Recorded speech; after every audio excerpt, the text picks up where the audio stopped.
Hi, welcome to our relaxing painting stream where I paint with my dad, who's just off camera getting paints together.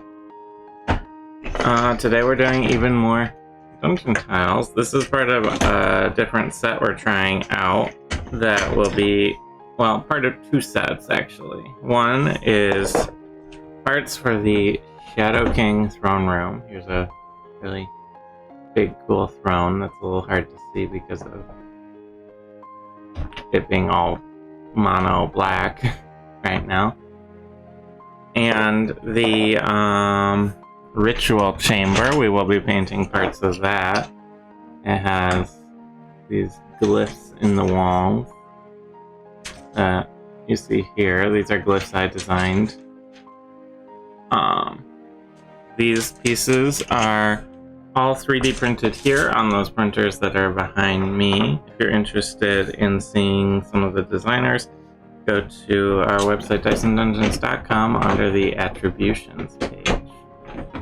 So, yeah, let's, I guess, just get right into it, huh? Sorting out the paint. You sound very angry. I don't know, you were like, sorting out the paints here. You sounded angry. I'm not. I was just sorting out the paint.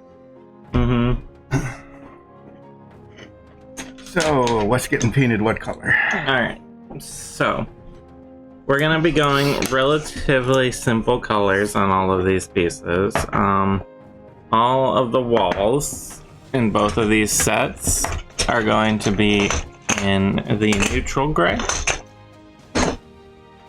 and all of the floors will be in the dark gray.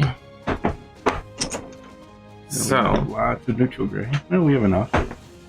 we have a lot of neutral gray, we have a fair amount of dark gray, and we have for our highlight color we're gonna, do you want it here? Oh, here's the flip. There we go. Alright, gotta get that flip in. Neutral gray for the walls, dark gray for the floors. They will be getting a black wash. We'll be doing the highlight bricks in flat earth. And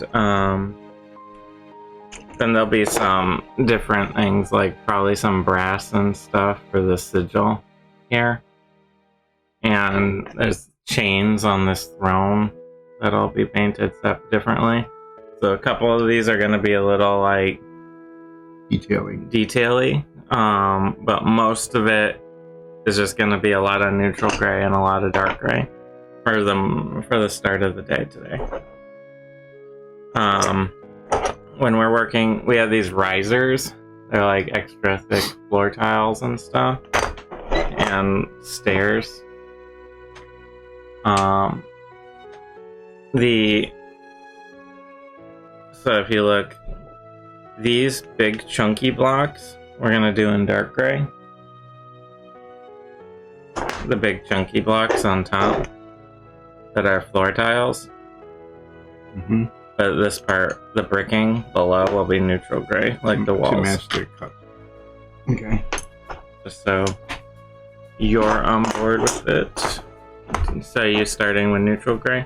Yep. Well, that's how the. Do we have another neutral gray open? I can start working as well. I think these have all been not opened, but you're, you know, they just need to be shaken up and maybe stirred from the bottom. Yeah. We also have these pillars, and those will be done in neutral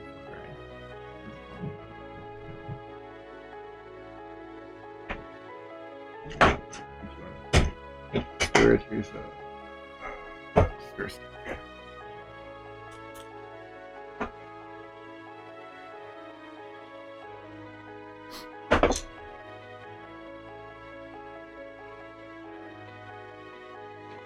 Walls.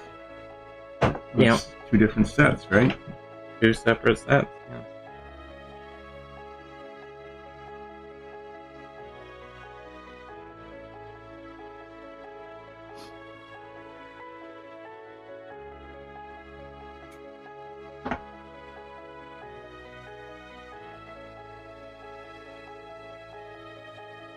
Okay, the stick, this looks like it's a fresh one too. Oh, it wasn't an open one? No. Maybe we used up the last one that was open.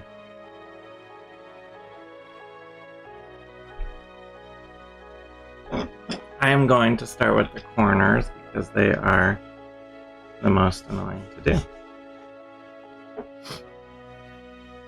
And just to get things going, I'm not wearing, I'm not going to actively try and get paint on the floor, but if I get a drop or two, it's not a big deal. Mm-hmm.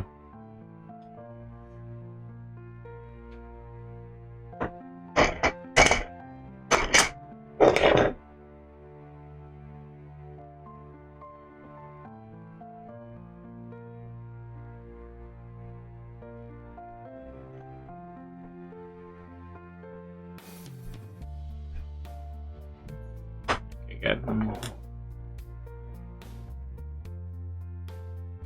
Oh yeah, in my medicinal shy guy says that they love the stone blocks with vines overgrown in it. You get those in like the jungle temples and stuff. Those ones are always really pretty.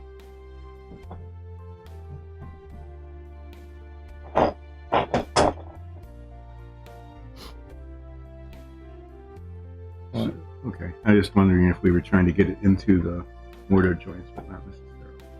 I mean, it's fine if they get in. But it's fine if they don't, because that's going to highlight them.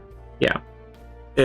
It's going to be relatively inconsistent because we will be washing it with black at the end. So it doesn't hurt to get it in, but it's not like a priority.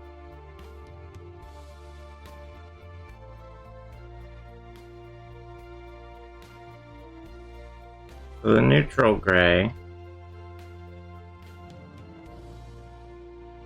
is pretty light before the wash. And we're going to be doing dark gray for the floor because it will give some good variation. But first we need to get through a lot of neutral gray.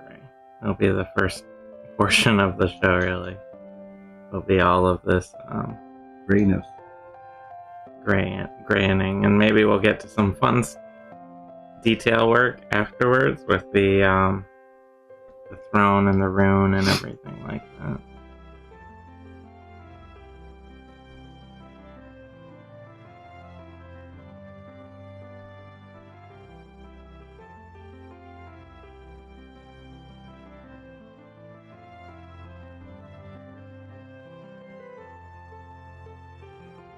So these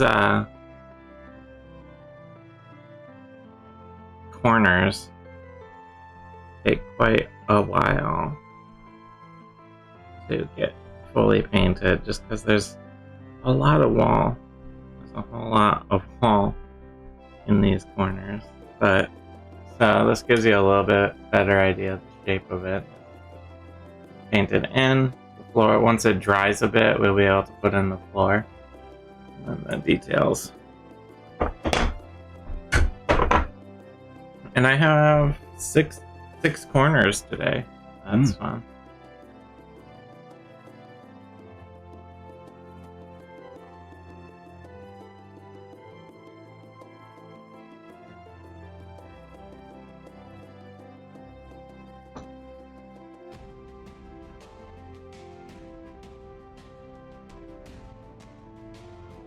I think in Minecraft you can craft those vine blocks now.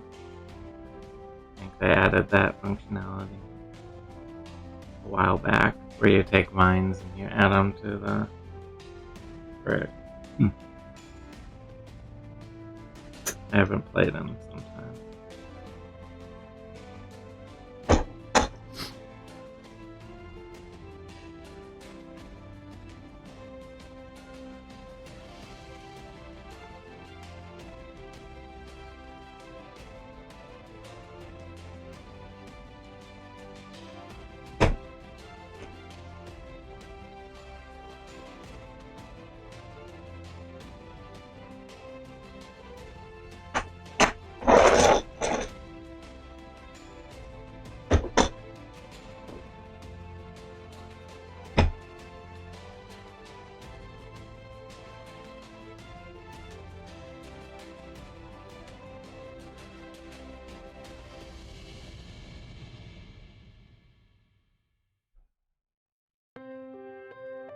So this cut stone. Been years since I've played. I always have trouble finding vines. Yeah, the vines I think only spawn in the jungle. No, I guess they spawn sometimes in other forests and swamps, but you know, you can propagate them, which is nice. If you find one, you can put it up and cut away. I think you have to use scissors to cut them. Shears, I suppose. Normally for sheep, but I think if you use shears, you can cut them away and get them and propagate them. Yeah, you can hang them from branches too, right? Yeah. I've done that. They'll grow from pretty much anything.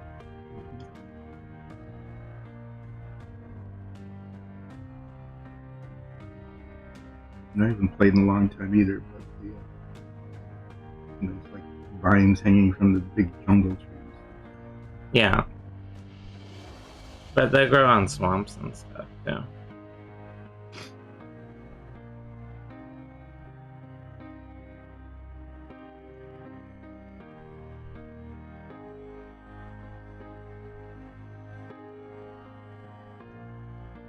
But swamps and jungle biomes are a bit rare compared to some of the others. Yeah, oak and birch forest.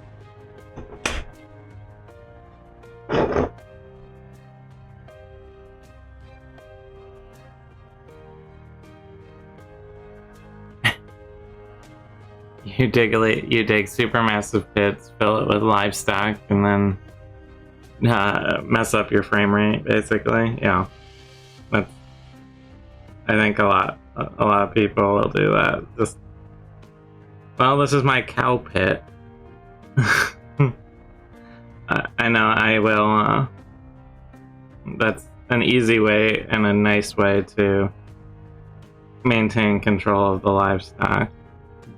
But if you overbreed, it definitely will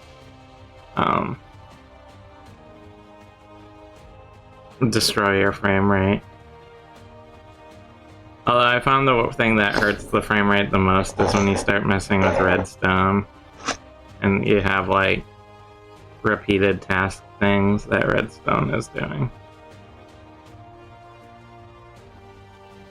where it's constantly running.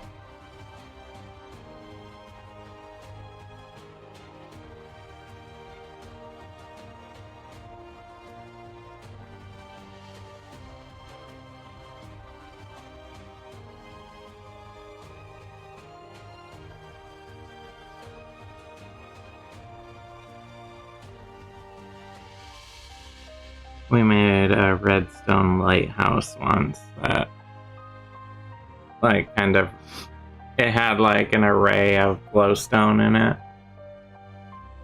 and it would open and close blocks all around it in a circle to sort of have the rotating light. But whenever we let it run, it would just like mess the whole frame rate up.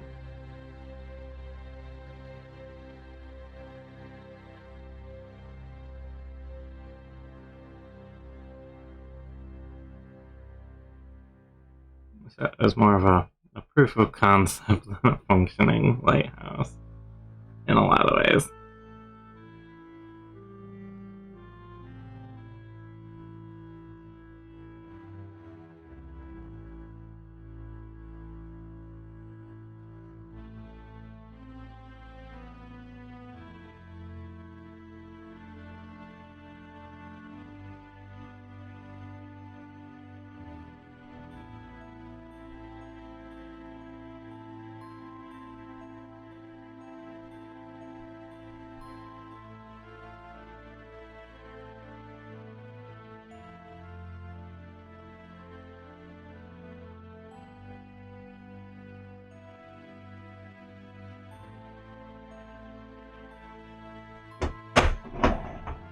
Alright, halfway through all these corners.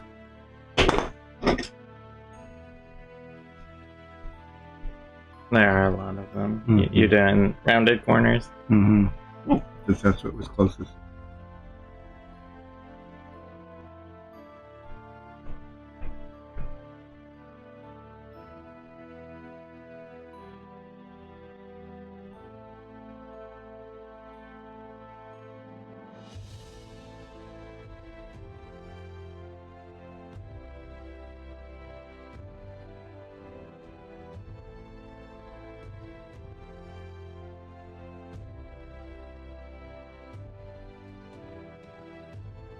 It's nice to not be doing town sets, the plaster sets. Been doing a lot of those. I was wondering why. I know you're not doing the extra wood chunks.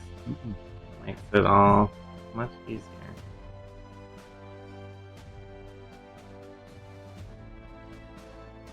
We've been doing a lot of those plaster and wood sets lately, and they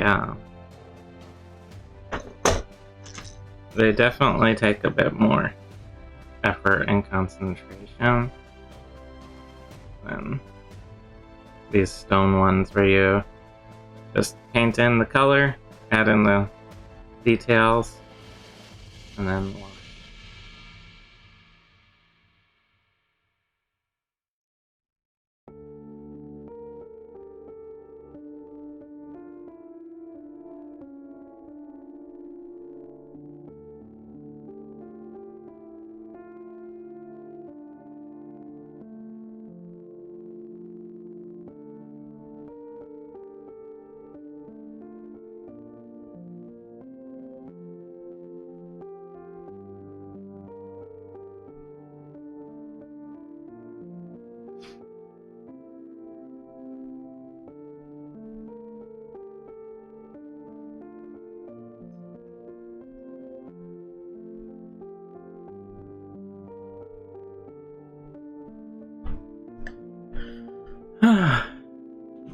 The Minecraft-like game that I have been playing just to relax periodically lately has been Valheim.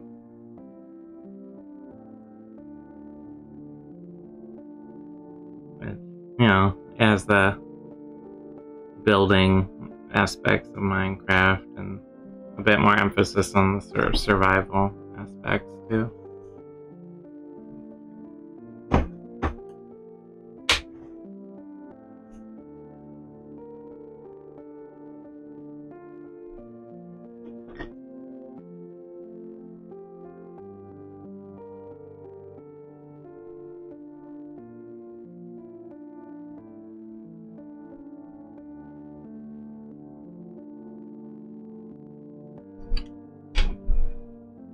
Readjust my camera, bring it in a little. You're actually on camera. That's good. Yeah, I kept checking. It happens, by accident. You do need to invest in a shorter stool. Yeah. It helps. I keep remembering that every time we do this, and I don't remember when I'm up. By a computer. By a computer that, stools are us or whatever. Stools are up. Mm-hmm. That's either a stool company or a laxative company. Ooh.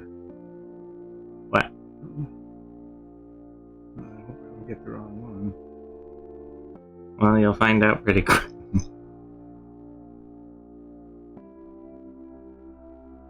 It'd be easy to confuse. They're both, related to the same part of the body. The butt part. Mm-hmm.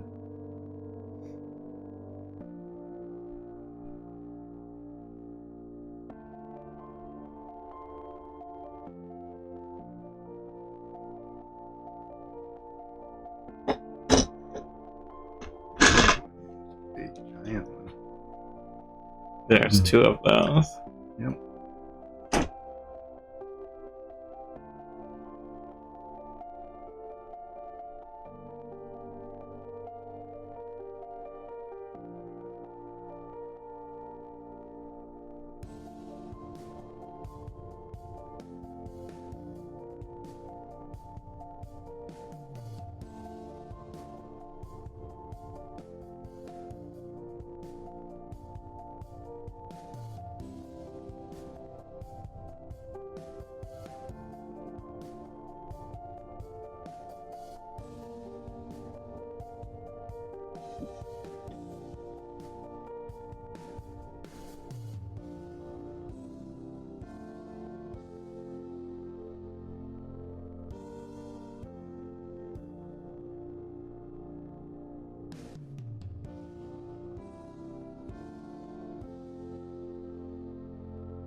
last of the corners. Yeah, they are really tiring, aren't they? Yeah, I don't know what it is about them, but there's just something with the corners that really wears you out. Yeah, even doing the floor part, and it's really tiny.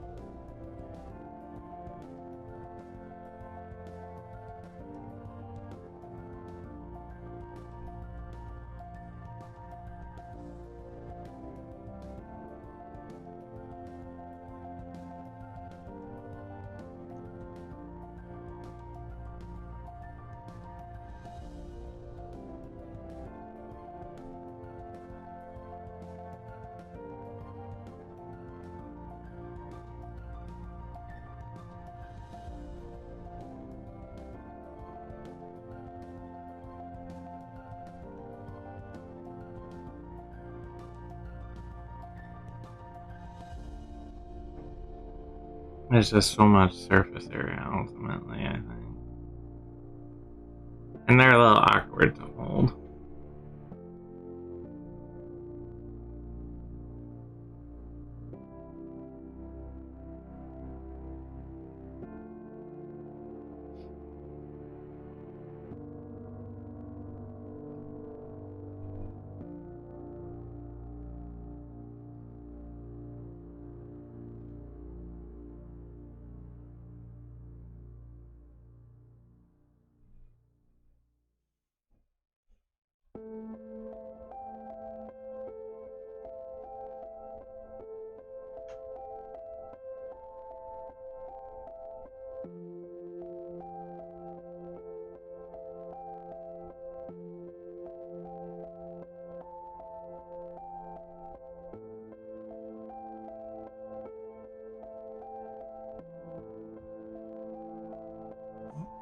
It's leaning too far forward.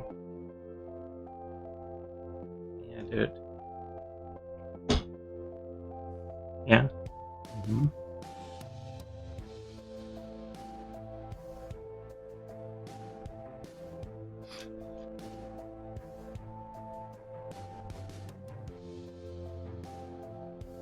Okay. Whew. Got through all of the corners there.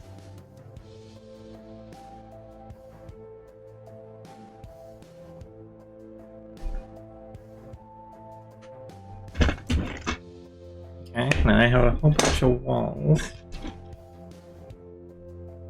Yeah, it's a bunch of walls already.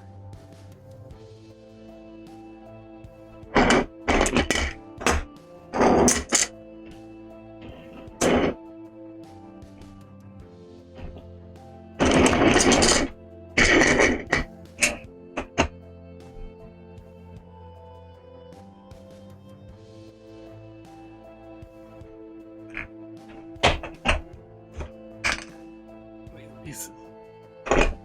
Stuck over there.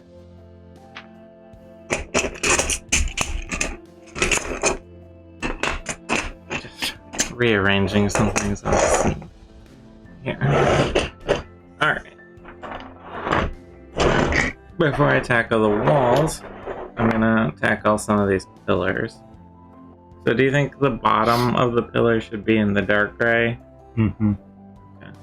So. Well, I don't know. Do they stand on the floor separately? Yeah, so they sit like that. No, I would make the base of the pillar the same light gray. Make the whole thing light gray. Yeah, so that you could see the base. You can always paint over it if you want to change it. You can always do that. Magic of paint. So this entire thing will become light gray.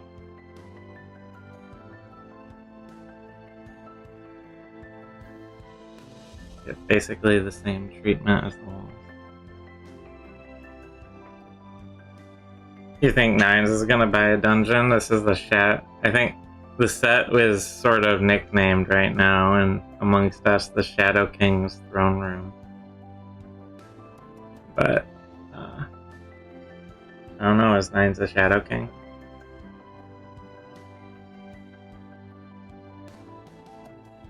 We do have like a deed. Maybe it goes. Maybe we have a deed to the royal palace, and now we like get to kick the royalty out. Could be the deed to the royal land. The royal land. I bet there's some good stuff in there. The royal refuse. So I'm not gonna paint the tops too much because it's a little hard to handle them for now. And then after they dry a little, I'll come back and paint the top part here. I don't need to get that much paint on my gloves, since I'm already getting a bit. No need to overdo it and make a huge mess all over. We have like a little ant, I guess.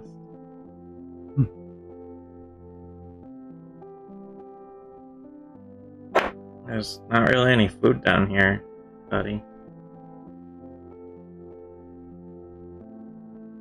That worked out.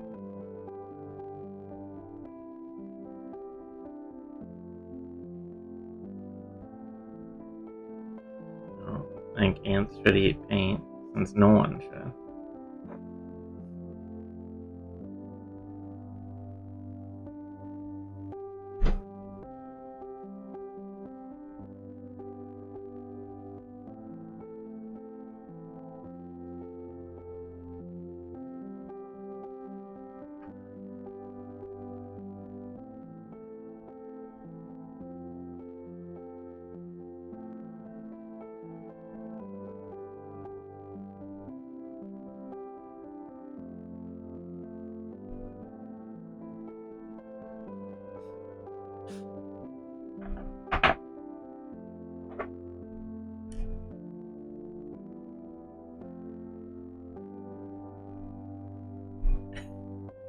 They're having a discussion about how tabaxi.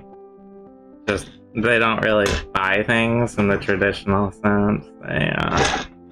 They borrow things. They walk in and sit down until it's theirs, like a proper cat. It's a nice box you have there. It's mine now.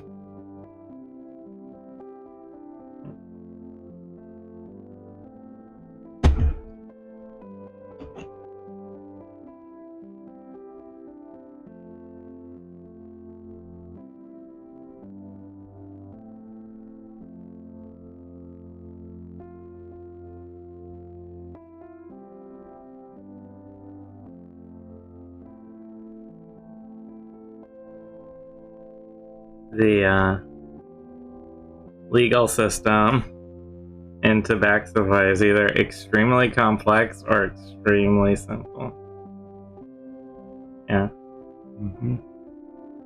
Here in Tabaxify, we operate under one law. If I fits, I sits.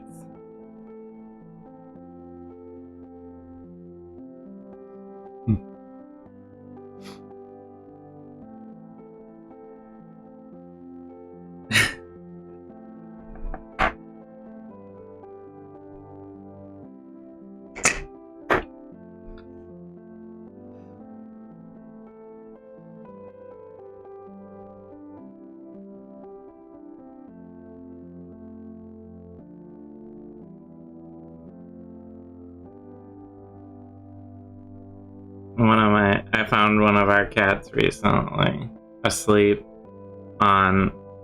with his head just fully in one of my shoes, and I was like, I guess I can't wear shoes today.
you guess which cat that was?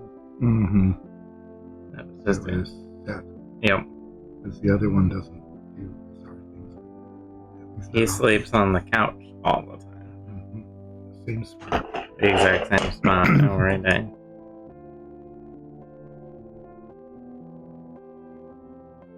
Almost the entire day. Pretty much, yeah. He like has food and then sleeps. That's all he does.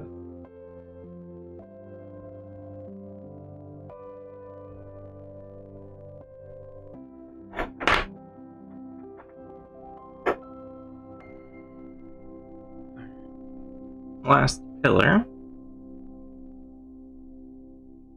Oh, you got through all the curves? Mm-hmm. Nice.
I'm gonna let those dry for a minute and then I'll get the tops.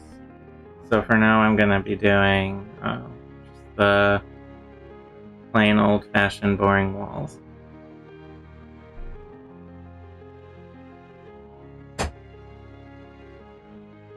These are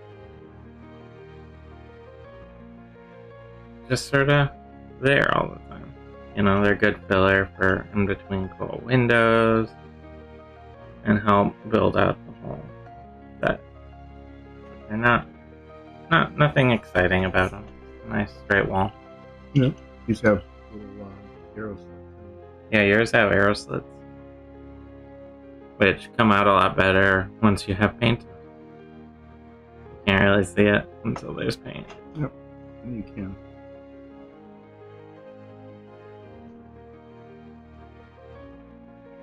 We also have a couple windows.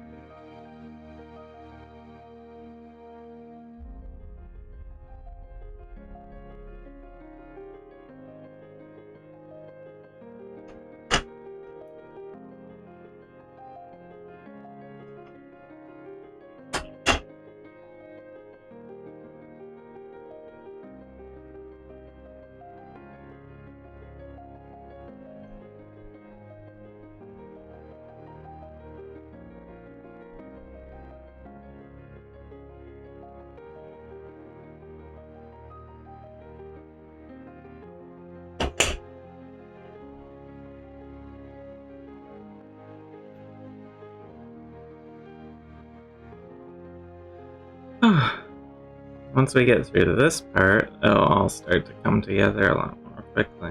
But getting these base coats on always takes a lot of time, but it pays off in the end. You know, there's not really a better way to do it. Yeah. Mm-hmm. When you have to make them gray somehow. Exactly.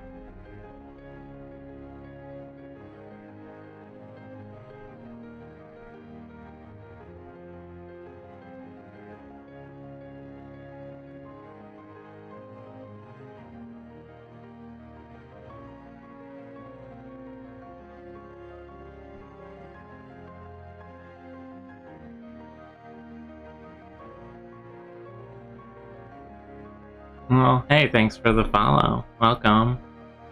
Is it Taz7 out? I don't know if there's a special pronunciation for that.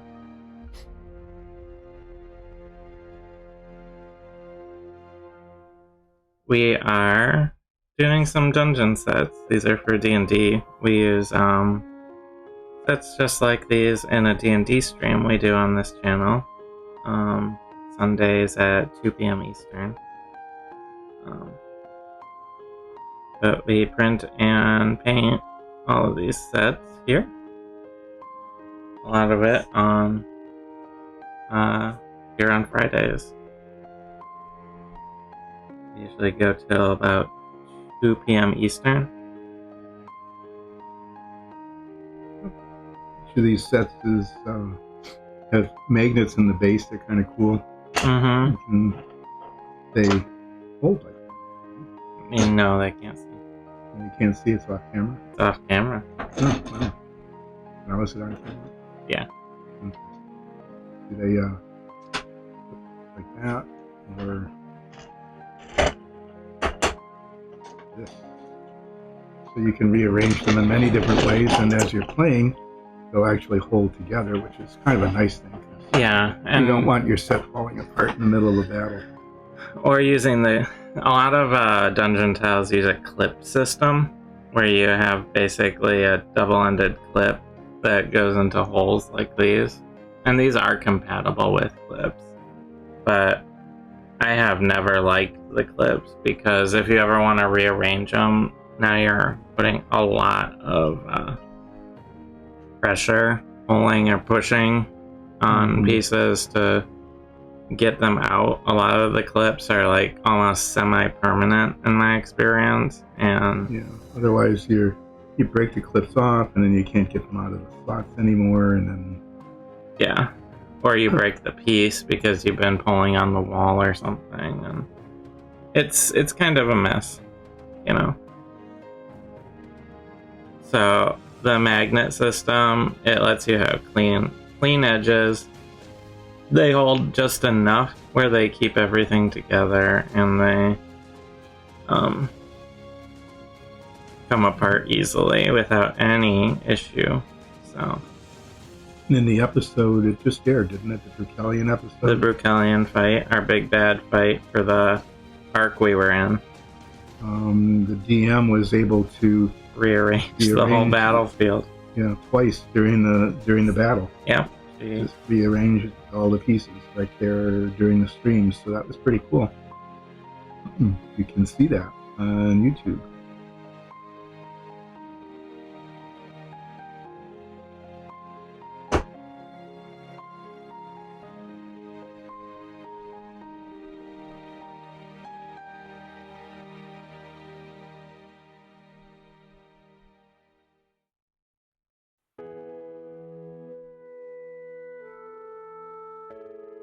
Alright. Halfway through the standard walls. And then once I'm through with these, the pillars I was painting should be dry enough where I can hit the tops of them without any issue. Just trying to minimize the amount of mess I have for myself down the road by waiting.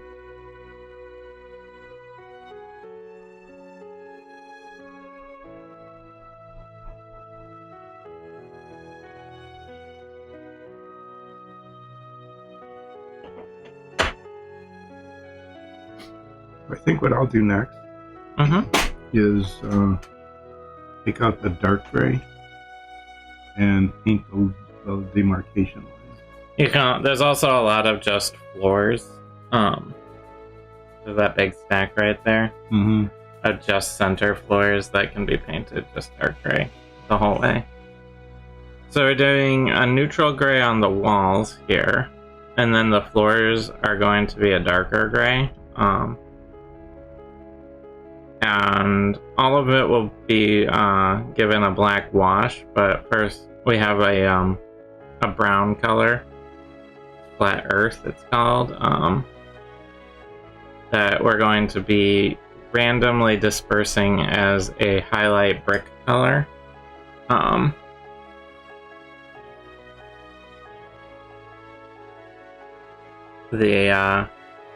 Going with a different color like a brown, well, it might not be the most accurate accurate historically. Like usually if you're digging all from the same quarry, it's all the same rock. It does add a lot of pop and visual, sort of a visual dynamic look by adding in a very different color to the brick.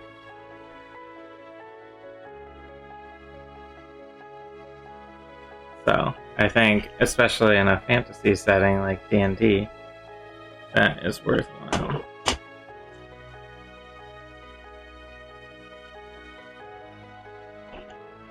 Once I get through these two, it looks like you have one more window. Mm-hmm.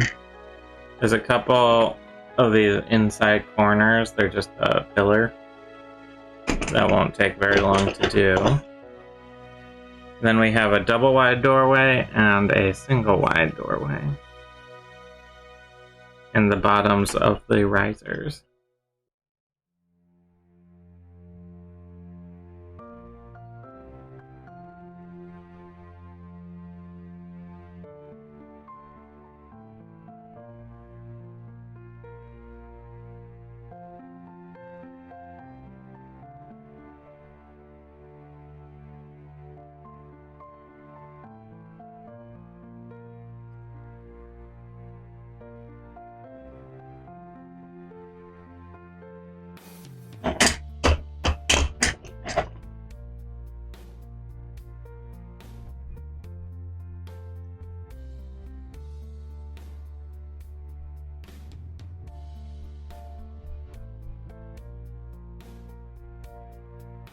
And I won't be able to put in the brown stones until the walls are dry enough, so we'll need to do some. We can work on the floors in the meantime,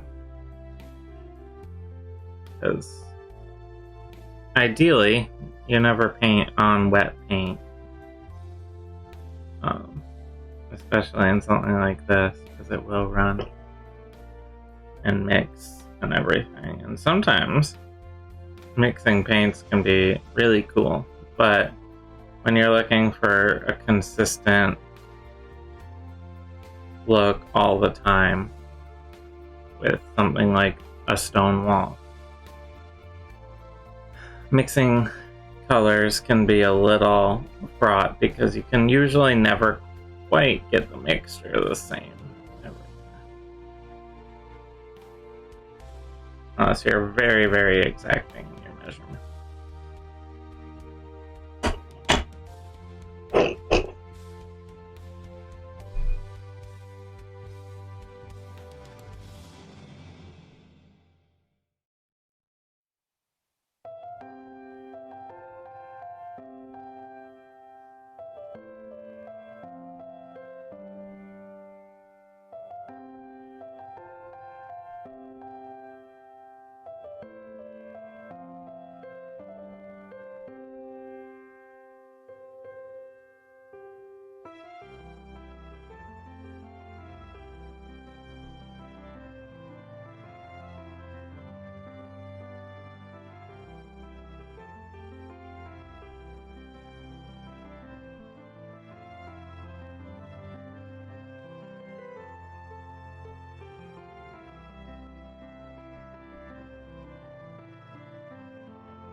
Starting on the doing the inside corners, right? Yeah. Yeah.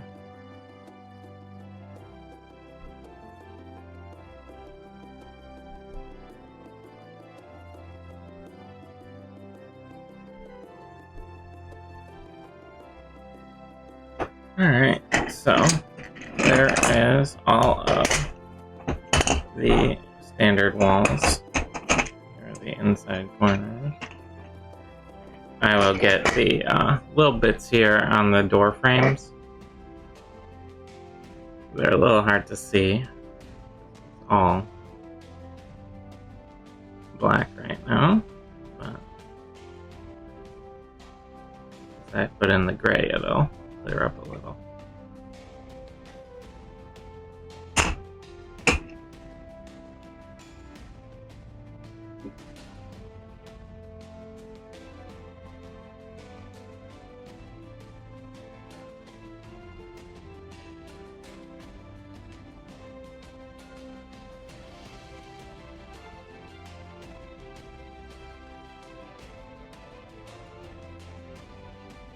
And at this stage, I'm not too worried about getting a little gray on the door frame part, because that will be painted over.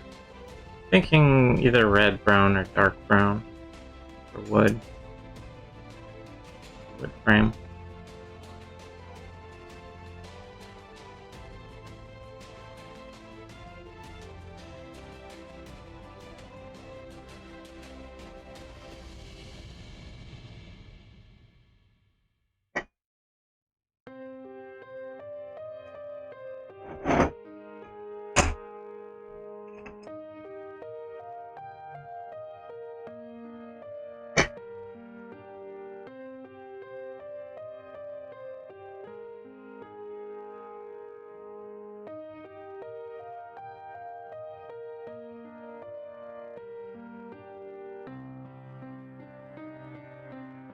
There we go.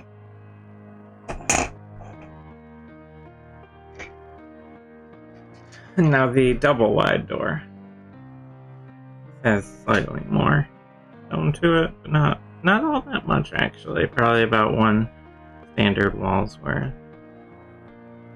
Stone wall.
I'm going to get out the darker gray and then start doing Here's one of the open ones. I get out a littler brush. And you're going to start sort of defining the line between the wall and the floor. Yeah. So right along here, use this little brush to get detail down so you can make a mess. And then can use the bigger brush to paint messes. I'm just gonna quickly get the tops of these pillars that I did. I was holding them on the top when I painted the rest of it. Just kidding. Find the brush I like.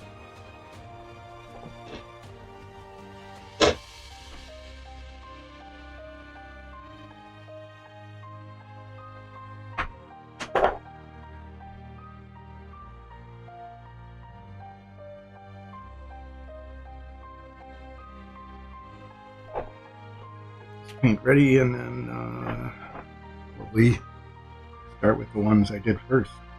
Yep, you know, so well, the corners take extra long because it can pool sometimes in the edges, but hopefully those will be good.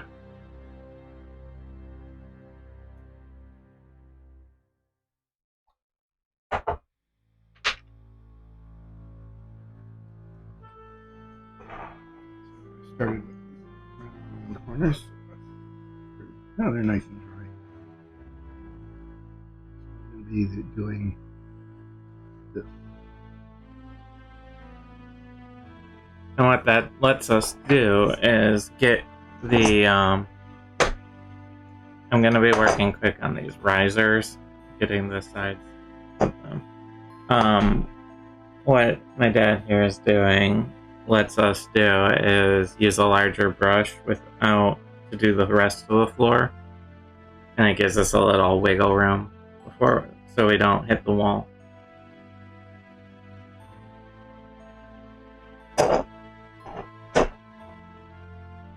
Yeah, just reduces the touch-up time here, and there would be a fair amount of touch-up because I've used a bigger brush doing this.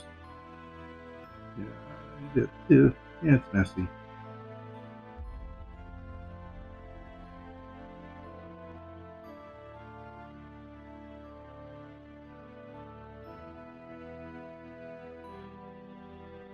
So we'll need to put a defining line between the gray here and the top slabs on these risers as well. Mm-hmm.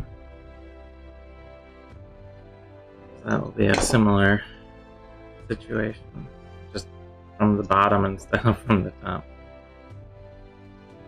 Kind of reversed from normal.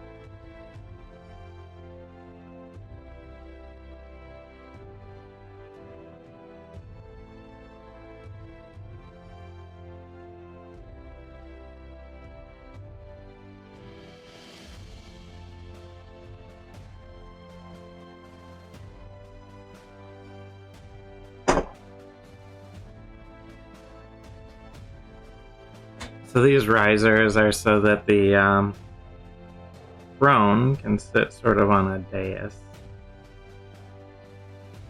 We have a big throne for the throne room, a very menacing looking one. And to add to that sort of effect, we have this like raised dais tile piece. So they sort of loom up and over. Maybe you have a skeleton king or like Looming king. Like a possessed. Ooh, you could do a possessed king, like Lord of the Rings. Mm-hmm. An evildoer is possessing them. That one's always classic.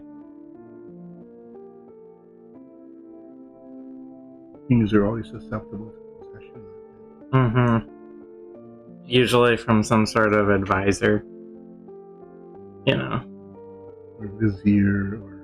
Yeah, there's always like a worm tongue or whatever that is corrupting them. It's never they're just inherently corrupt. How is that for reinforcing social structures? Right? Yeah, your leaders are never inherent. Your leaders can't be corrupt. It's definitely some like lower station or maybe even a commoner who has their ear that's corrupting them. Right? Yep, it's always that way. And then you get rid of that person and everything's A-okay. Everything's fine, and then they become the most beloved and beneficent leader ever in the history of leadership. Uh-huh.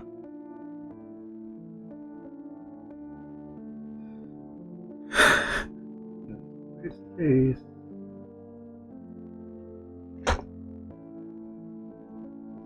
And everyone's like, yay, monarchy. Yay, beloved king. You own everything. The original trickle down.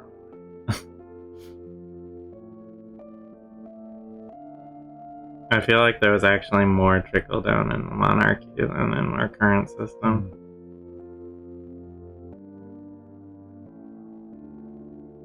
Yeah, I mean, if you didn't get trickle down, you just didn't survive. No.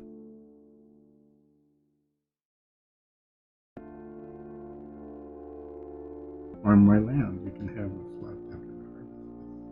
You know, one seed at a time, laying out in the field.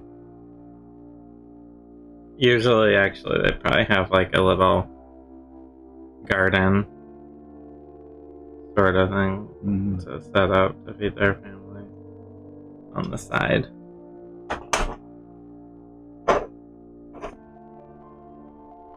But yeah.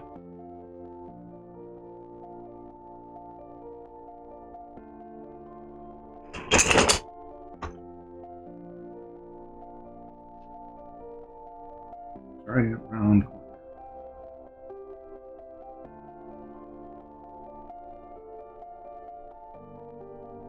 Those will take a minute. the 4x4 round corners. Mm-hmm.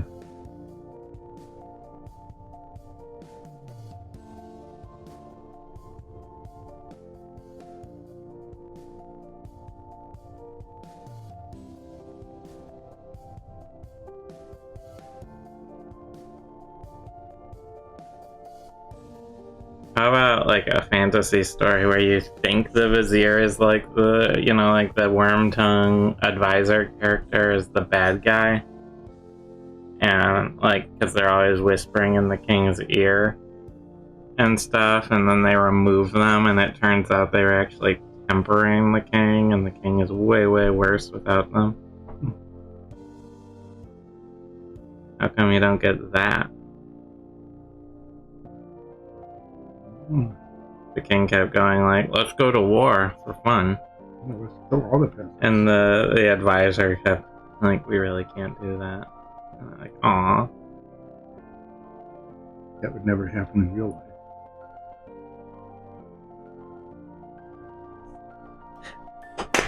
life. Okay, I think the only other part I need gray on is I have this sigil tile. You'll be able to see it. I think the sigil itself, I'm just going to do the wall around the sigil. Yeah, the And all the sigil is inside of the sigil will be something else. something else.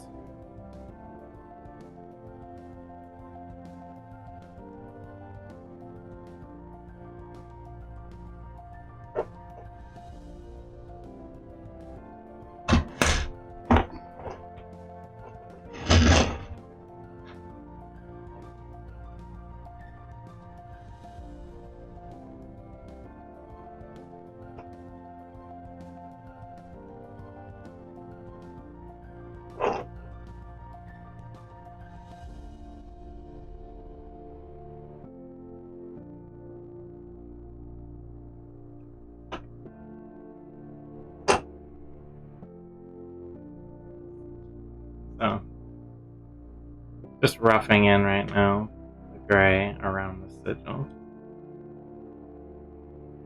And the rest of the wall. And the sigil will be done in a sort of a detail. I'm thinking a lot of brass probably for the lines.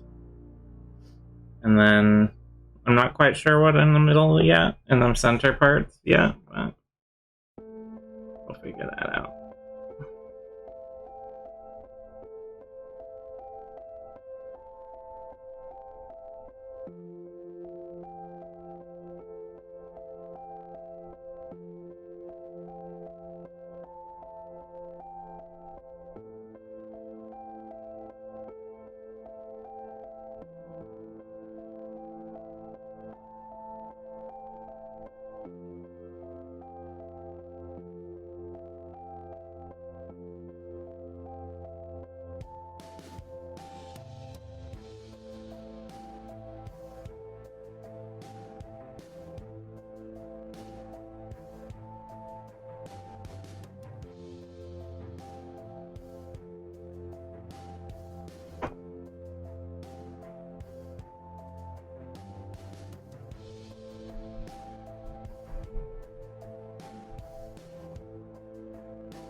Oh, I already got this side. Alright. I'm more done than I thought. Alright. I think, double checking. So this throne is made out of stone, but I feel like it should be sort of a standout piece. So rather than like a neutral gray or even a dark gray, I feel like the stone should be something different. Yep, like something different. A different color. Ivory, dark blue. No, the dark blue would work. You want it kind of menacing. I'm thinking the chains, doing all the chains actually in gold. So maybe I'll do dark blue for this round. Do you think those corners are dry enough? Probably. I'll just send them over this way. I'll do those next. I'll do these.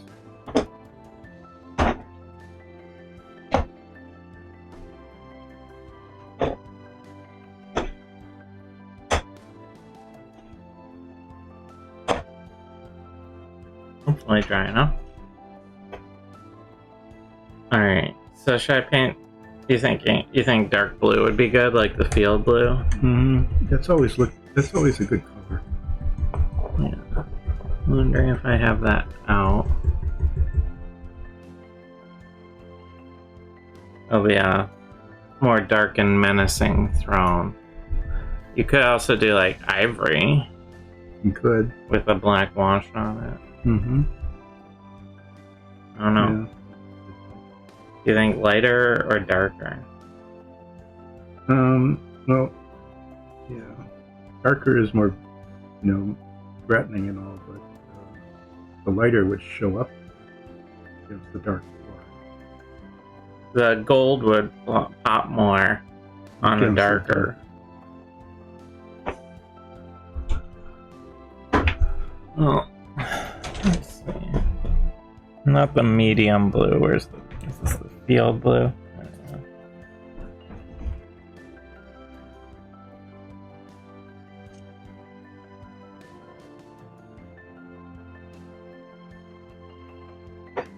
Well, generally speaking, you would use a map for a fight. And if you're fighting, it's probably against the bad guy. So I think going menacing is a-okay. Yeah. And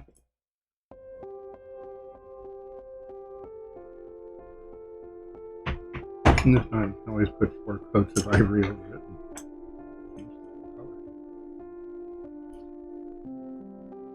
So this field blue here, it creates a very dark color once it has a black wash on it.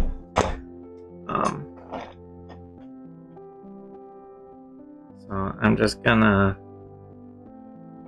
loosely cover the throne in it. I don't need to be too careful of getting on the chains, and it's more important I get in the little corners than it is avoiding the chains, because the chains will get painted over.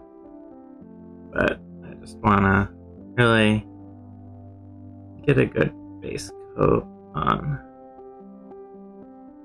There's a lot of little corners and cracks and crevices in this big stone throne piece. So the blue lends sort of when it has a black, doing a dark blue like this with a black wash on top, it gives it almost like a serpentine or like olive-y stone quality to it, I feel like, which can be pretty nice in certain situations. Yeah, I think it's, when we've done it before, it always looked pretty good.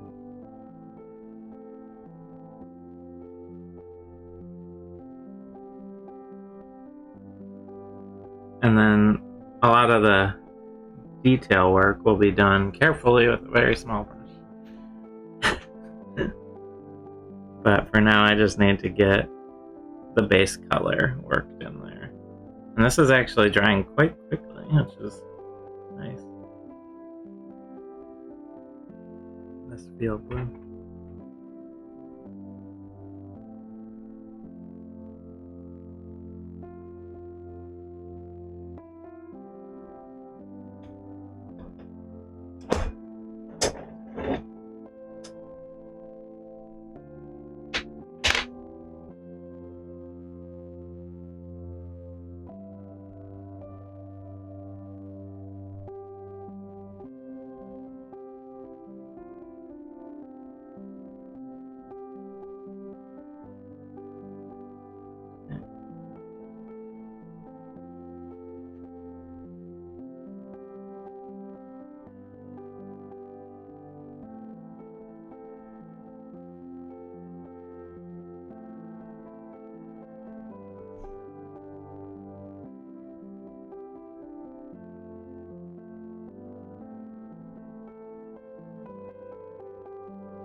by doing this now, I'm setting myself up to have it be dry later so I can actually, or one of us at least, actually paint some of it today. Some of the chains and everything. Yeah, do some of the details, see how it turns out.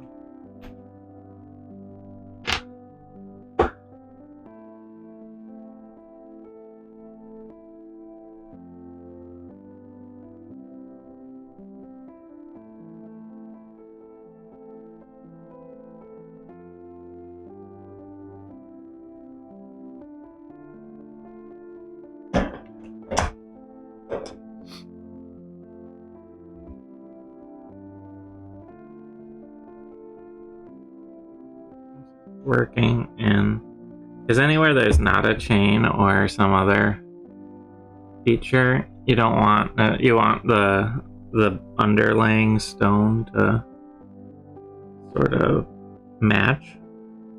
You don't want it to look inconsistent underneath. So I'm trying to make sure it sinks in nicely to all of the little gaps between the chains.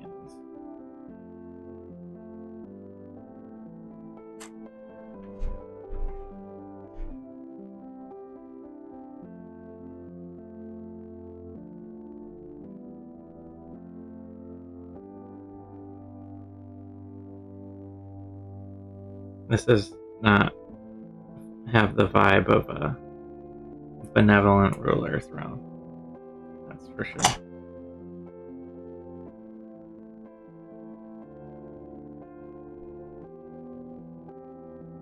Yeah. Well, if we're a benevolent ruler, why were you coming in and killing him? Yeah, exactly. I mean, I guess you could be playing a villain campaign.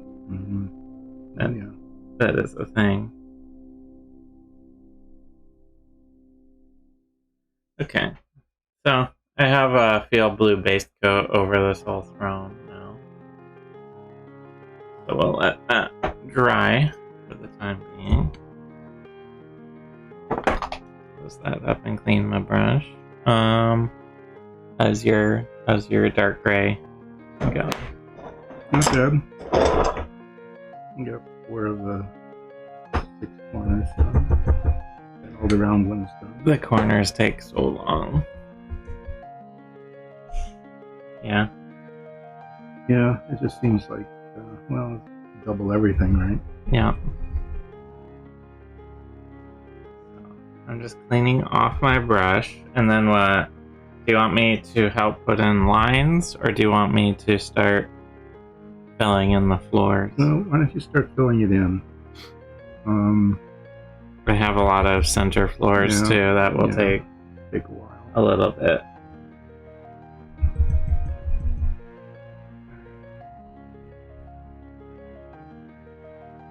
So these are the center floors. They're really simple, but they can be a little messy because there's not a lot of handholds for them.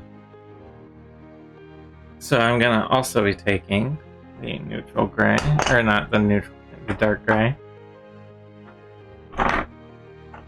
Luckily we have a few, so I'll have my own.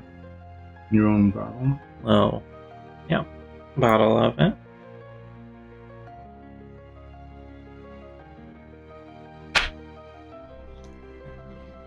Oh, alright. Yeah, this one fairly empty. Ooh. Okay, this one's fairly empty too. We might not have enough. Oh, there's another bottle here. Ah, okay. So this is the dark gray going in on these floors, like so. And the way I'm actually gonna do them, just to save myself a little bit of mess, is unless there's a drip on the side like that, I'm going to leave the sides unpainted until I get through this stack, and then I'll cycle back through and hit the sides with the dark gray. Just to reduce the volume of paint on my gloves. I'm not expecting to completely avoid it, but the less wet paint all over my gloves, the less errors I can make down the road.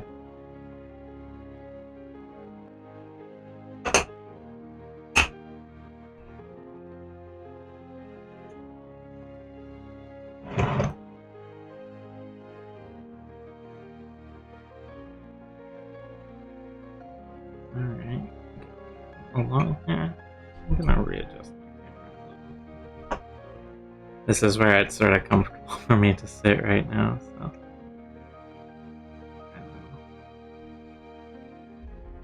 Adjust the camera accordingly.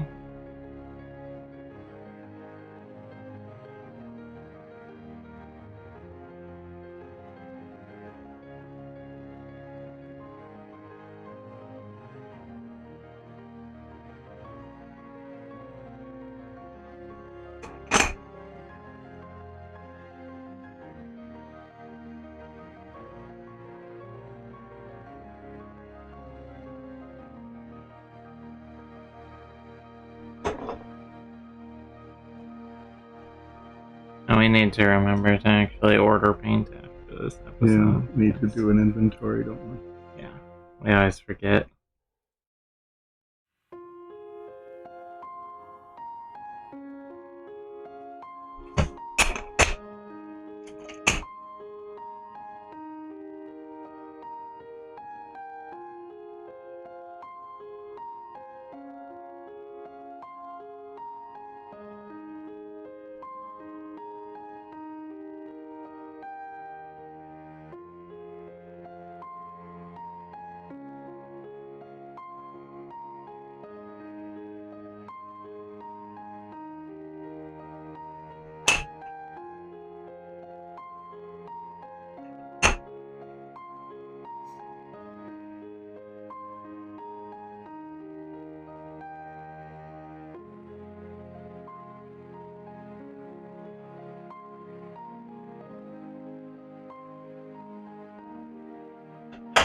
Alright.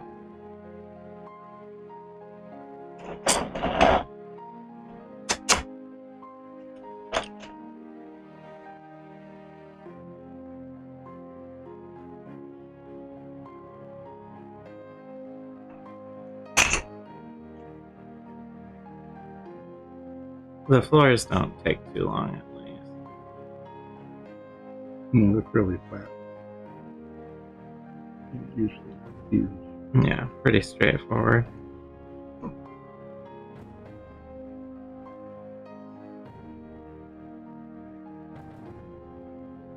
But it definitely helps to delineate that line that you're doing. Yeah, the rest was much faster.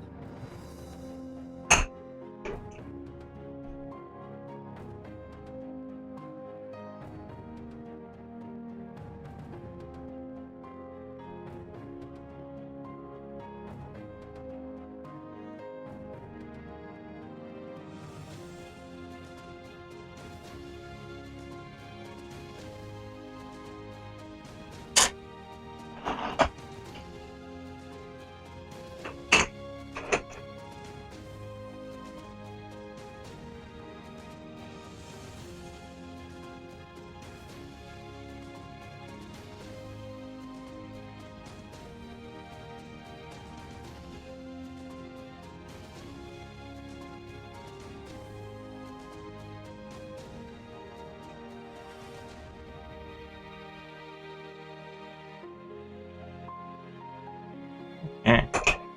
Now I need to go around and do all the sides. And this paint's still a little tacky. So it's a good thing I'm wearing gloves. But this way, I'll get the whole piece painted in.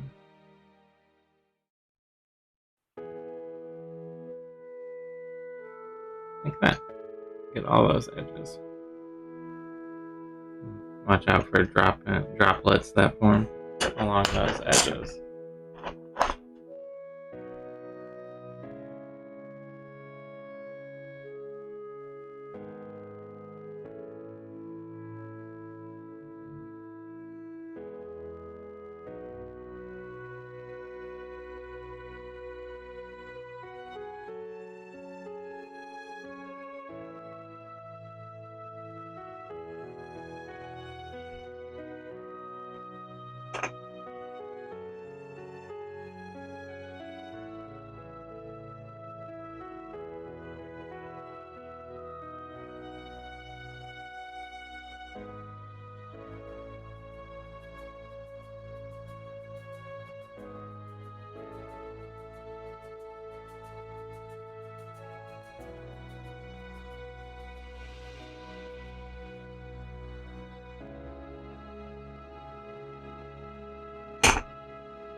almost fell. Almost dropped a piece. Oh, yeah, be careful. They're pretty durable, but no reason to abuse them. abuse them.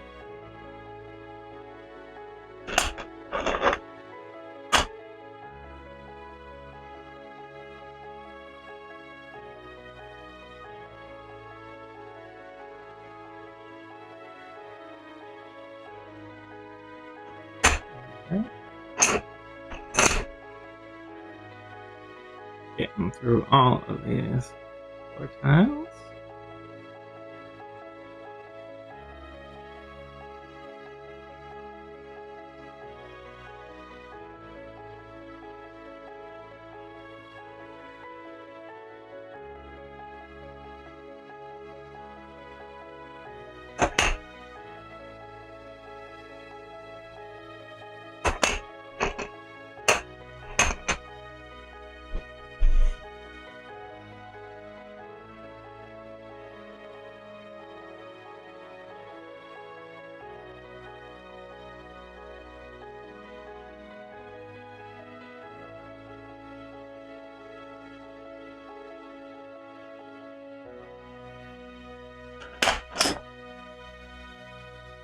Okay. Losing track of where your things are that you've done and where they aren't. No, I can tell which ones are done because they have paint on them. Yeah. That's the secret. It's a trade secret. Is you can tell what you've painted based on the paint on it. It's our hot tip for the day. If you're curious about what you've painted already, look for which ones have paint on them. So unless you're painting like the same color as your primer, that works. Right? Mm-hmm. If you have like a yellow primer and you're painting in yellow, it might be harder. There's always ways to make it harder.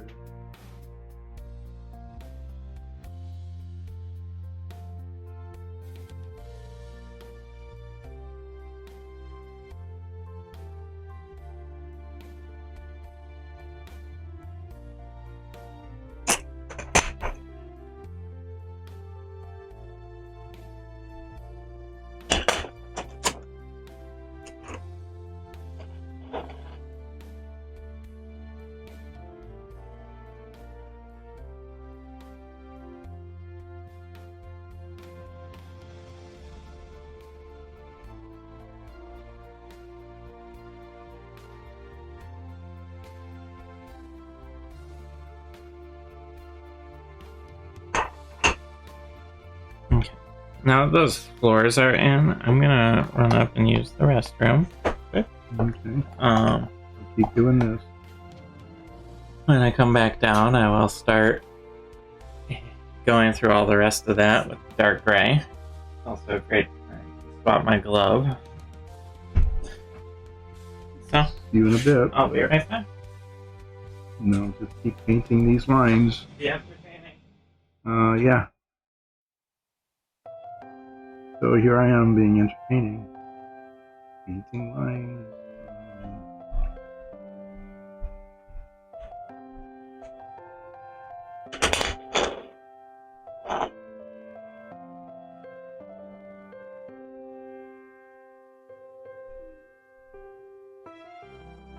Well, these will be interesting dungeons. We haven't painted these yet. We've been doing taverns and sepulchres, necromancer crypts, that kind of thing. We haven't done much with these cut stones yet. So we're doing a stone room, and I think the other set is like a wizard's cave or something. Magical. A brazier, flames in the center of the room, and sigils on the wall. So that's going to be a pretty cool set once it's done. We haven't done one of those yet. That'll be the first one. And the brazier is pretty cool because actually it's here. It's in black. You can't really see it, but it's set up so that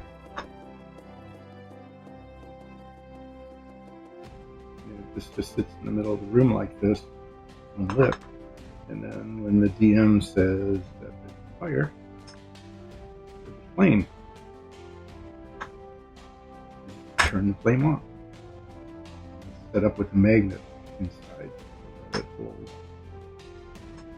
And it's put together, but you can still take it apart so you can modify the action in the dungeon as it occurs. That's the kind of neat thing about the things that we're doing here, is that they hold together really well. They're all compatible with the magnets and all, but you can reconfigure them actually right during gameplay, which is kind of a nice thing, a nice effect. I think I'd mentioned it earlier that the one that just broadcast last Sunday, big boss fight, the DM actually reconfigured the entire dungeon that we were fighting in 3 times right in the course of the show. So it was kind of a nice demonstration of how these things work.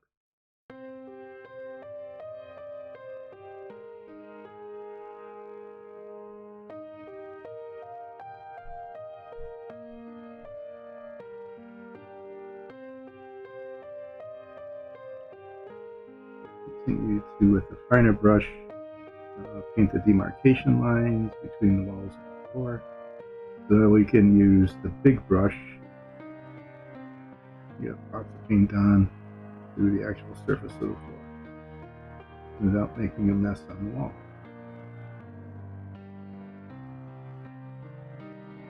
And keep going our touch-up time.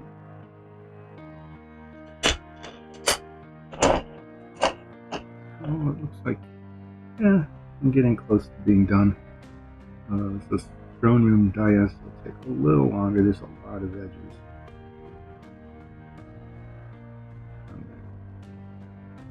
These walls are pretty quick. One edge along here. And it's a nice straight edge.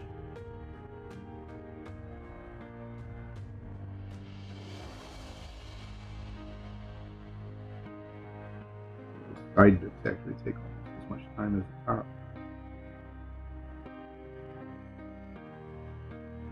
So even though, oftentimes these sides are covered when you put the dungeon together, because you can reconfigure them in any way, you never know if they're going to show or not. So we paint all the way down to the bottom of the base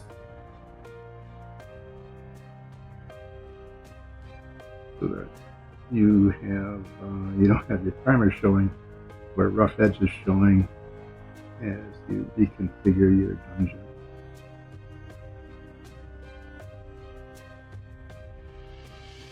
A little, using the fine brush on it, there's this little indent here between the floor and the wall. I want to make sure that that's done. It's hard to get with that with the bigger brush without making flopiness all over.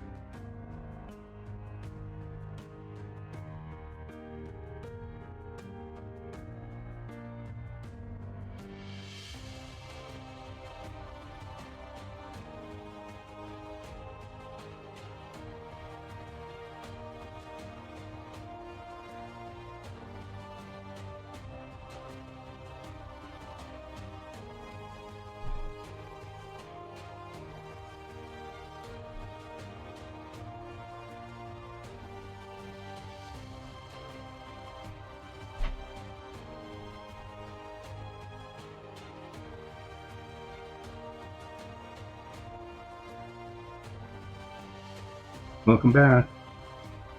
An extra rank because I metals. Oh, yeah, is she needing attention? Yeah. I mean, she could have gotten attention from anyone, but apparently I was new and exciting. Well, yeah, and you hadn't given her attention in what, minutes?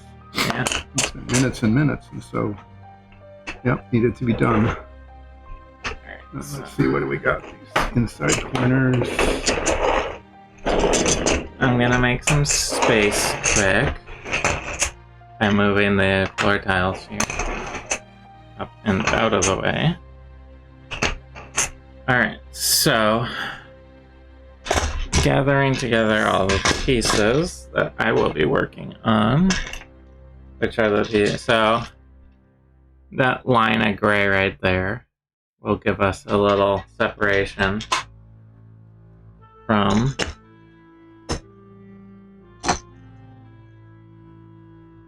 the wall and the floor.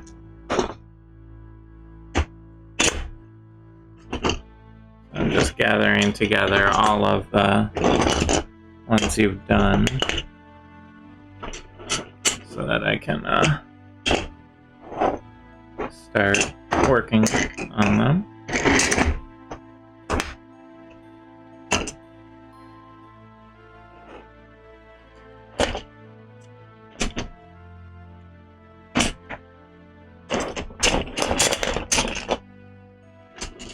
There's a whole lot of pieces, aren't there?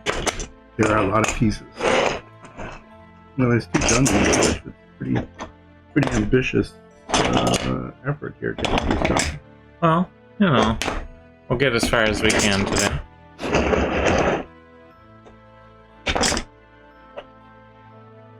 Alright.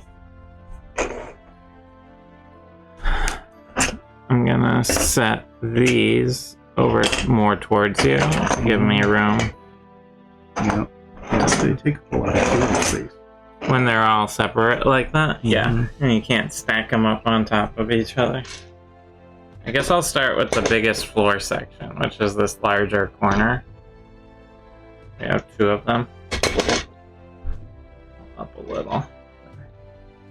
These big corners, they're gonna take a bit of work.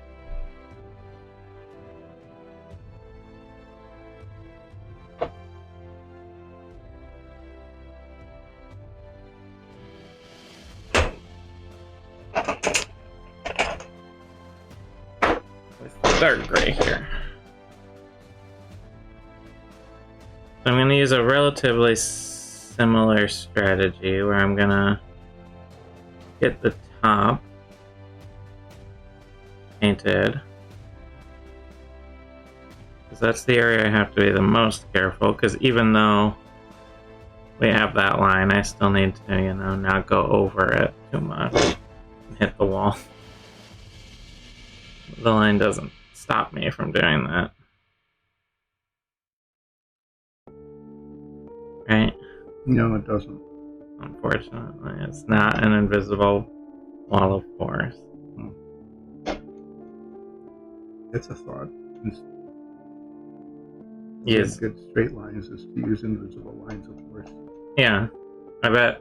I wonder, and you never see it, but do you think, like, when people are painting things in Star Trek and stuff, they use force fields instead of like painter's tape?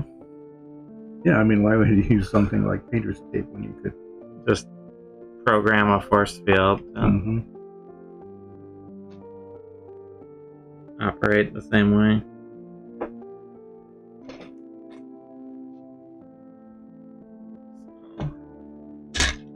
Now I have a floor in. I'm going to rotate it on its side here and go along the edges.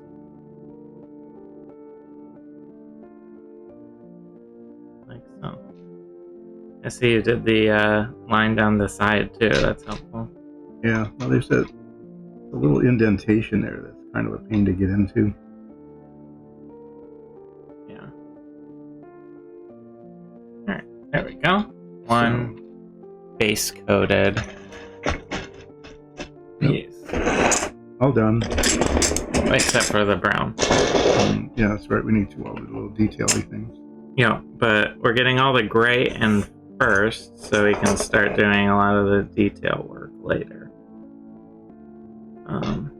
Just having all of this be done will help make the whole process easier.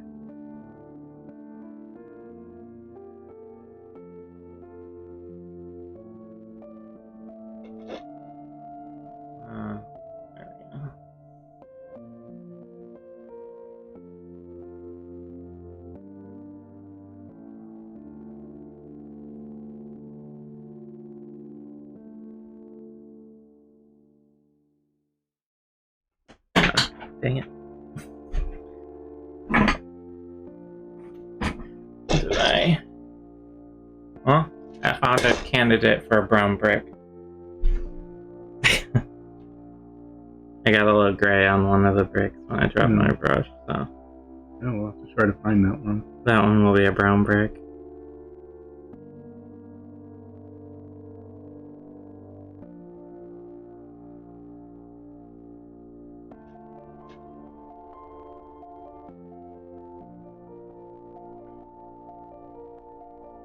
Now to go along the edges here, like so.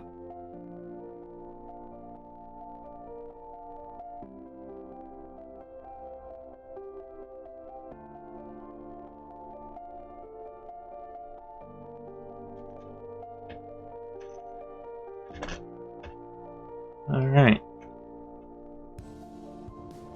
And then you did the small rounded snacks, right? Mm-hmm.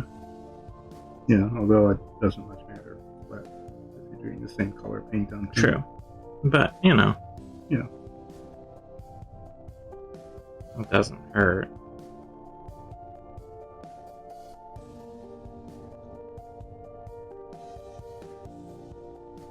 A lot less surface area on these than on the big rounded one. Yeah, that's the one. Little rounded corners. Kind of nice that way.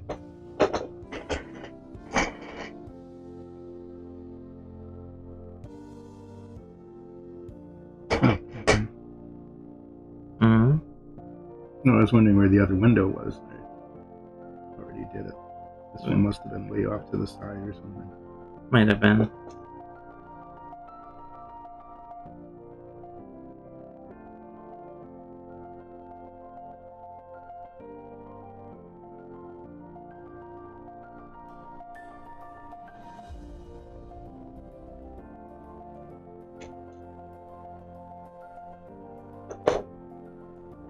It is always nice to see them start to come together. The tiles. Mm-hmm. Yeah, and then at the end you just snap them together and ta-da, magic. Magic.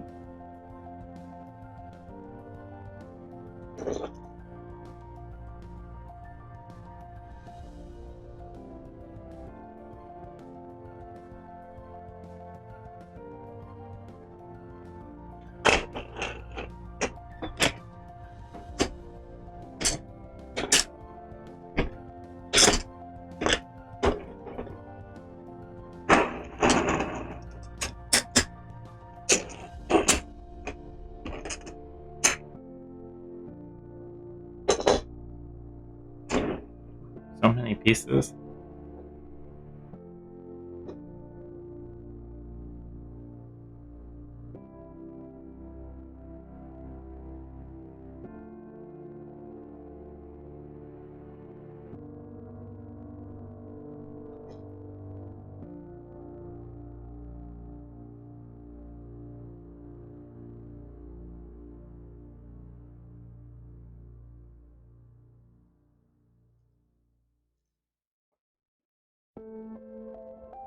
Alright, I like to go through corners first in general.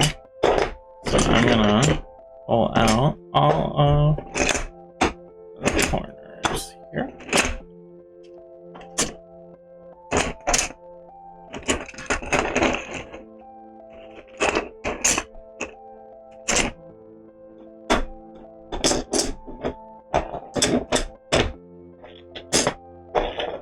Alright.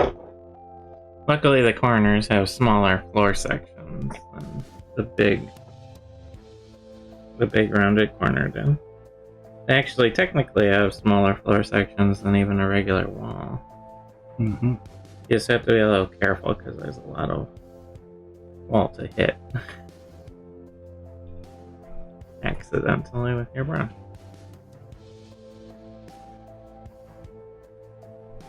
Alright, there we go.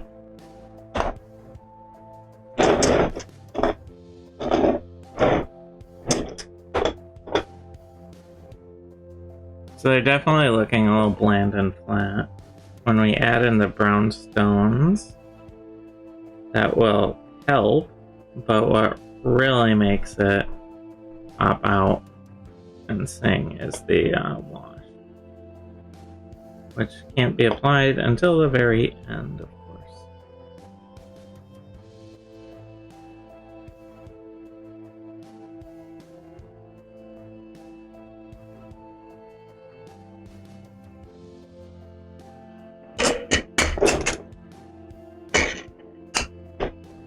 Looks like you're getting close.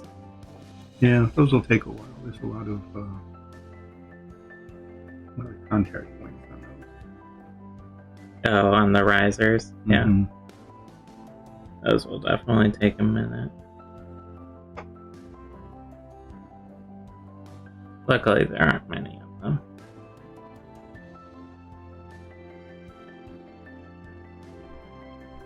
Honestly, I would just do the whole side with the smaller brush, probably. Yeah. That's what I was thinking I would do. And just leave the top. Mm-hmm. But when you get through that, we do have like doors and a fire that could be painted if you want. Mm-hmm. Yeah, you decided how you want the doors done? I'm thinking, alright, so this is the centered single door. I thought we had... I grabbed the wrong one. But we can... So... Well, why don't you finish? I'm going to. I'm just showing them. Oh. Well, probably... I like the two-tone, where it's like one color on the inside, and then the banding is a different color. Not quite sure yet.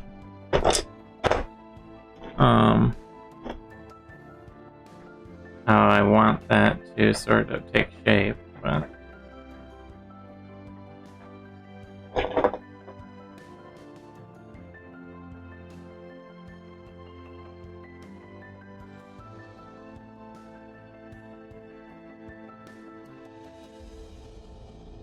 I think, you know, you could do like iron or steel for the door itself, and then like brass for the bands, maybe. Mm-hmm. That might be nice, like a steel door with brass banding. Yeah, give that a try. When we get to that. Yeah. First, you have to slog through an endless amount of gray. Right? Well, it's not endless, is it? It is endless, yeah. Oh. Just we can print more tiles. Yeah, then it won't end.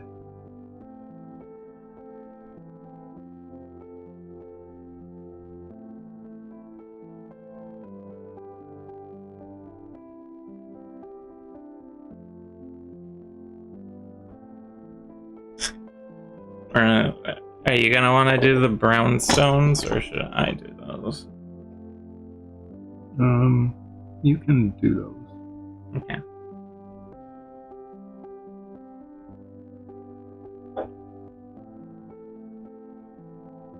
You know, or depending on how fast it's going, there's a lot of walls.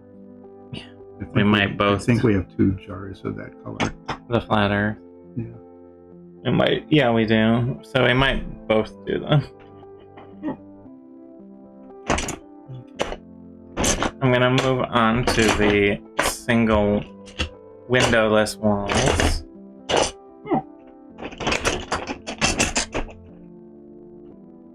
Now that I'm through the corners.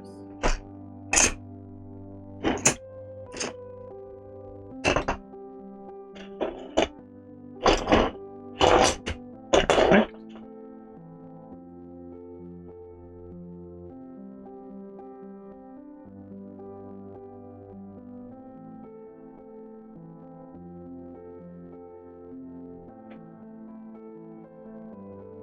Okay.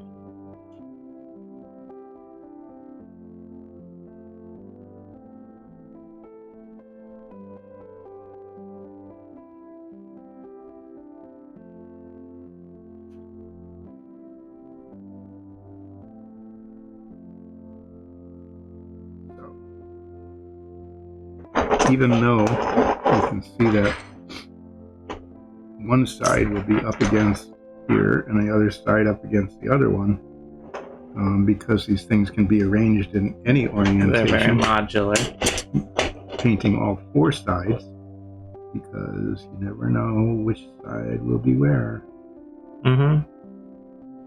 It's also just good for consistency's sake, you know.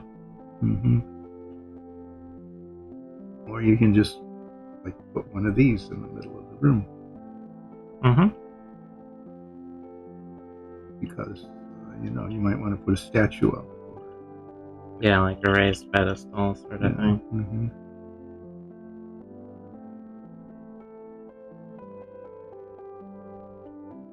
Or just have a high spot on the floor that you can trip over, or try to hide behind. There you go.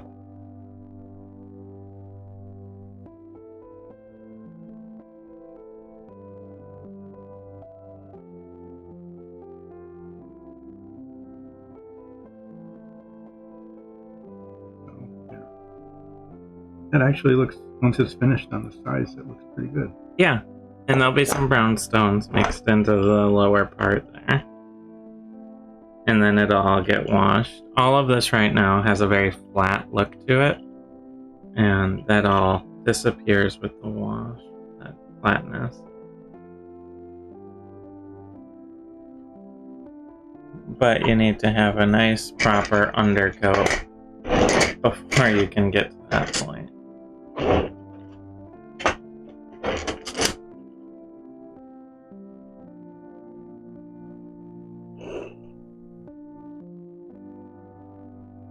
That's moving along pretty well. Yeah, with the line it's not too bad. With the dividing line built in. Yeah, and that big brush that you've got, even though it does hold a lot of paint. It holds a lot of paint and is kind of a pain to clean. It's gonna be getting a nice long soak after today. I should just get a couple more of them, honestly. Yeah, so you can use one while you're soaking the other. Yeah.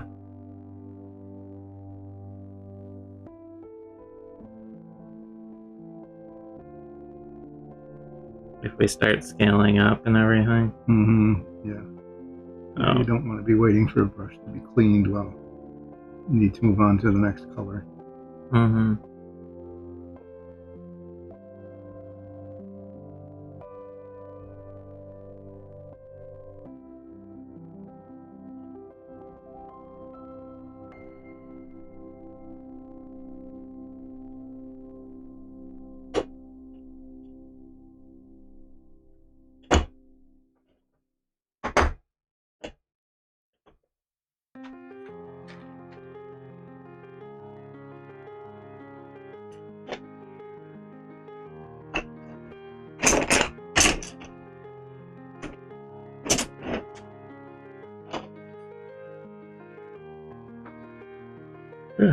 There are a lot of people. No, more than twice as many as we usually do.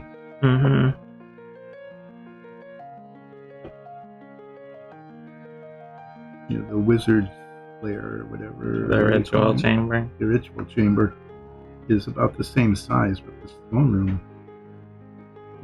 is... It's our largest the biggest one, yeah.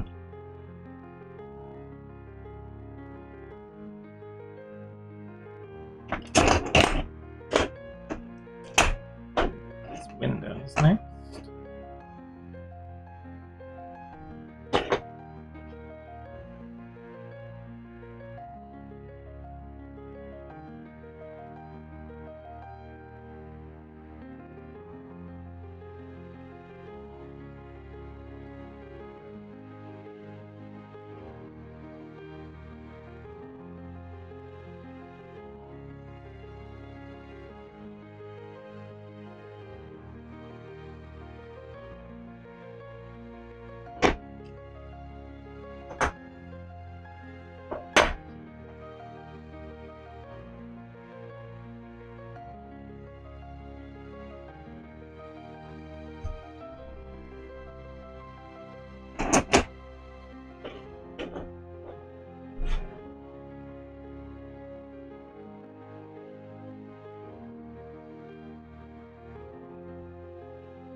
slits.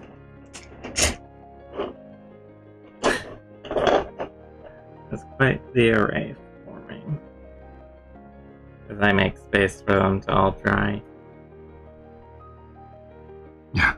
Well, we're covering the work surface today.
Those ones take a while, huh? Mm-hmm. The steps do.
Mm-hmm. It's been so rainy, it makes me sleepy. You know, what did we have? Like one 1 day, days? 1.5 days. Without rain? Yeah. Yeah. Supposed to be okay Saturday and Sunday. Oh, that might be nice. Yeah, cloudy on Saturday, but Sunday's supposed to be maybe okay. I'll take maybe okay. But, you know, for the most part, it's been very damp. Fire danger is low.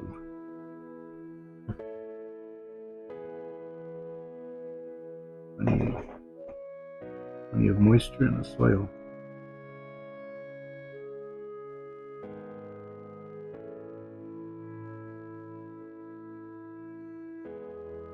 And it's been going on, what, for like 3 weeks now,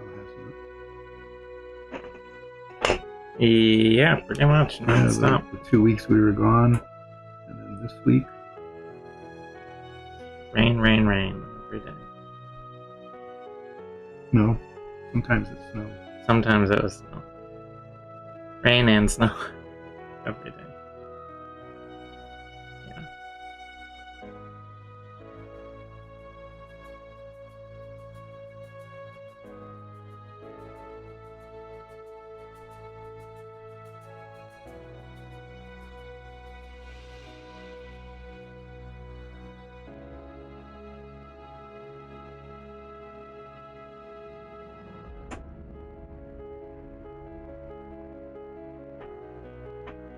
Alright. Getting through it. You almost caught up. Sort of. The doors take a bit.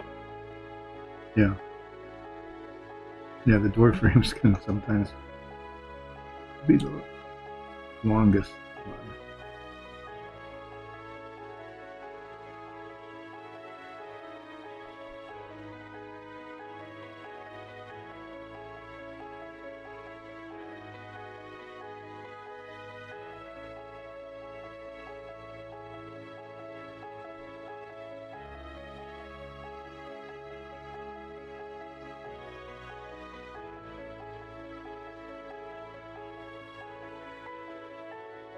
Okay, well, before I wash this brush, did I get them all? With the dark gray? Yeah. Looks like it. Okay. I think so. Shockingly.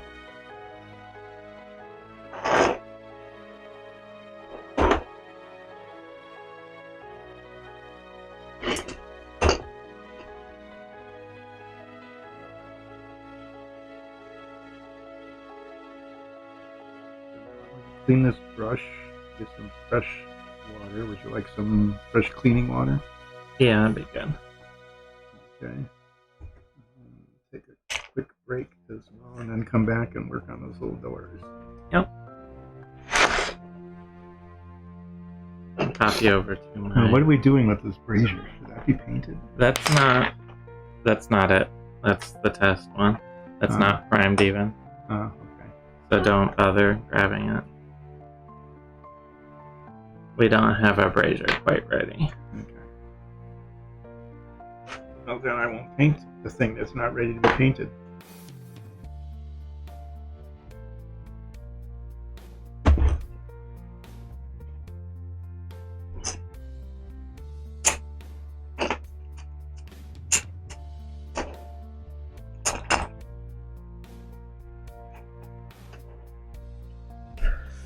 Okay, door frames, and then risers.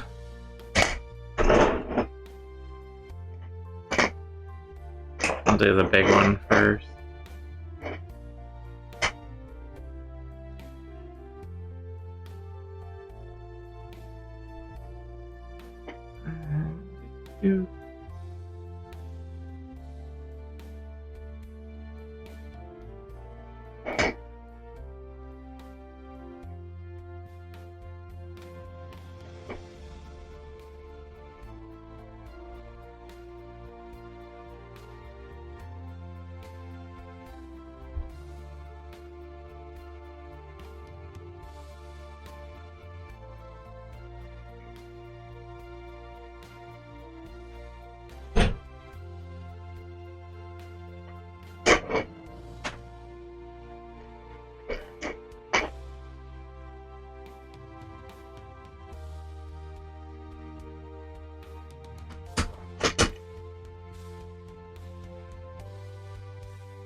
Get all along this front edge here.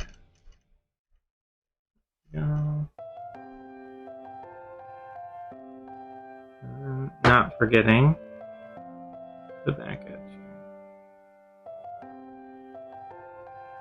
here. Alright.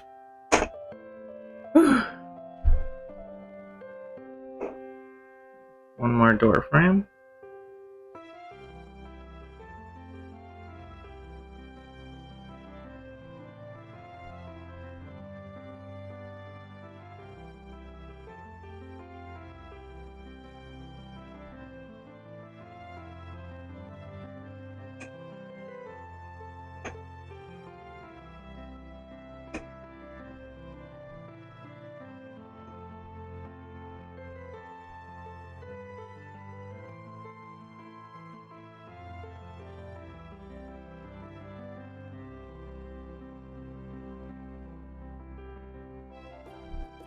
And then all I have left are these risers, which mostly just need the tops painted in. They're not too bad.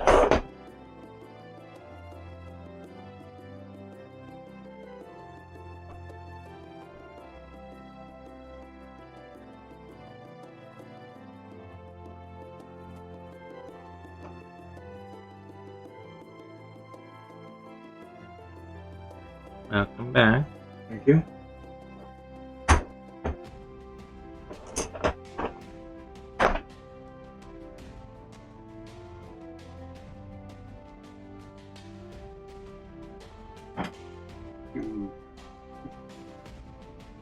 Yeah, we've been burning through our toothpick supply.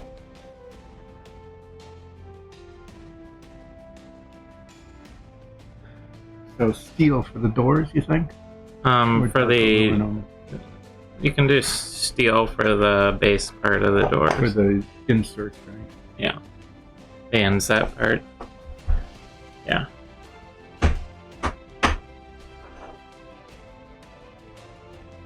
No. It might also be under here. This is dark. No.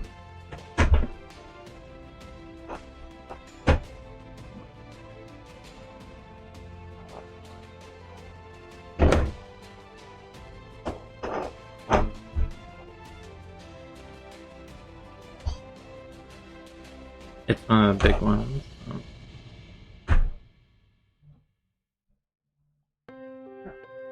Found it? Was it the last one you looked at?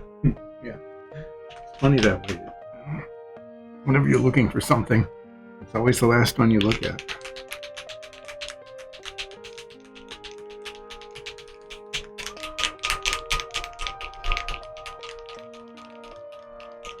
Alright.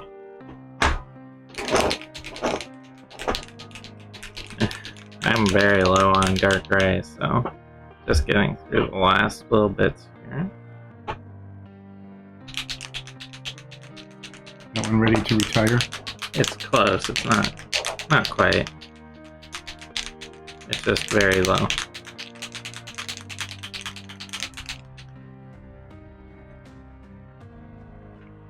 These Viejo paints come in squeeze bottles.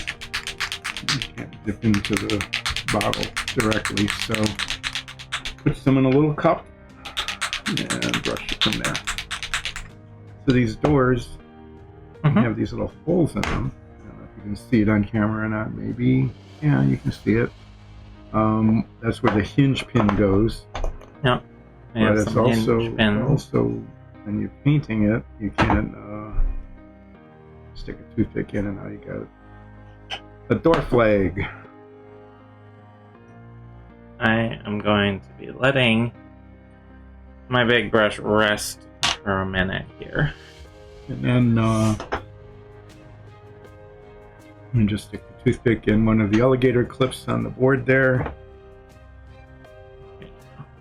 Oh, there's one. Oop. Knock them all over. Away. Hit the models with it. That's all important to do. What's this one going on? Nothing's going on with this one. That one might have been for the Southwestern set that we ended up using the more rustic-y wood doors for. So. Okay, well, I'm going to get the steel out, and I'm going to be painting using a larger brush, I think. Maybe not. This stuff flows really smoothly, and I need to get into all these little corners. I'm going to be putting in brown bricks. Let my big brush get some rest, because I'll need my big brush for the black wash later. Start getting some of the worst of that off. You need another clip. There.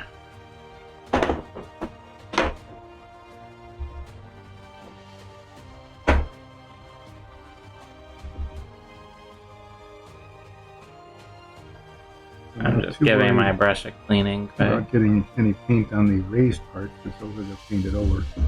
But I want to make sure I get into the corners, otherwise I'll show black later. Alright, I'm going to be using this sort of medium-sized brush that I use a lot on the walls to put in random brown bricks. This will create a lot of visual pop. I don't need to put a ton of bricks in, but maybe on a regular sized wall, somewhere between 3 and 5 is generally where I aim for. And this flat earth takes a wash really nice. That's part of the reason I'm using it. So starting with one of the ones I did first, and one of the ones that'll take the most time, this big round wall.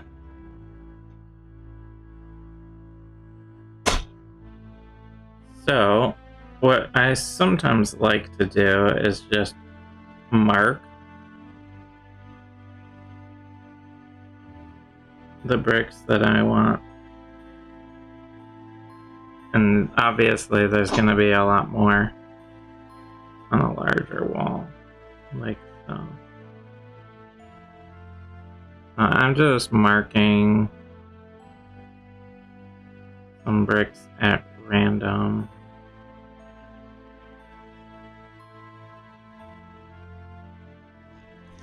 And those are, you can't really see it very well, but those little brown spots are going to be a guide for myself.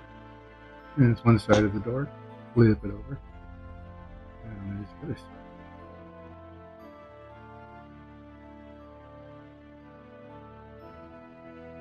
Alright, so there's one brick.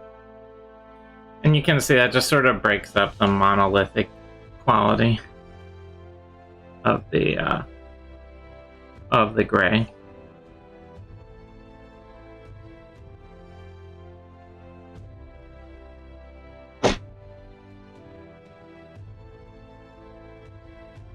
These big ones always take a little time.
That in the clip there. So this one, that's the same kind of door. I might as well just use it. Yeah, that's fine. You can paint all of them that way, I think.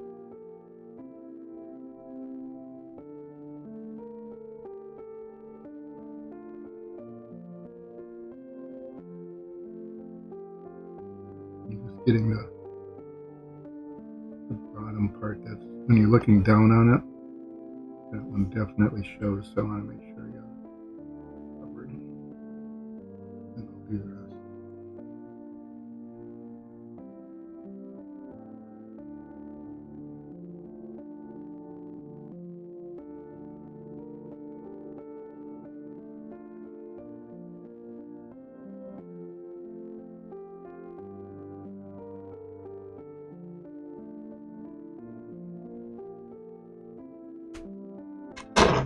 So, here's a bit of an example of this sort of random brown bricking. Now what I need to do is the ones on the edges need to be carried over those edges, like so.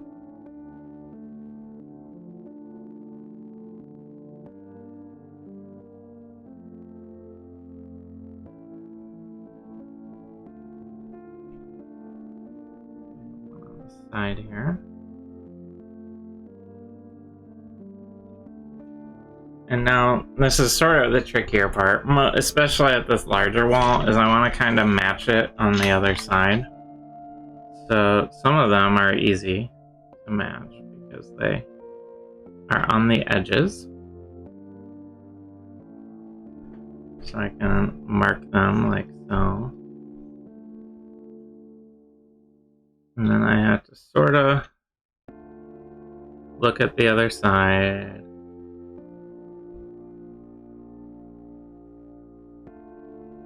And then I just put a dot on each one that I need to paint in.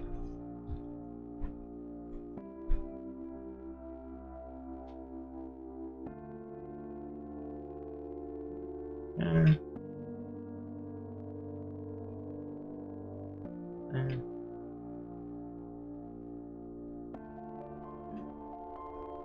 And all of them? That looks like all of them. Okay. So this will create a lot of little visual interest, breaking things up. I just need to flip this over and do the same thing on this side.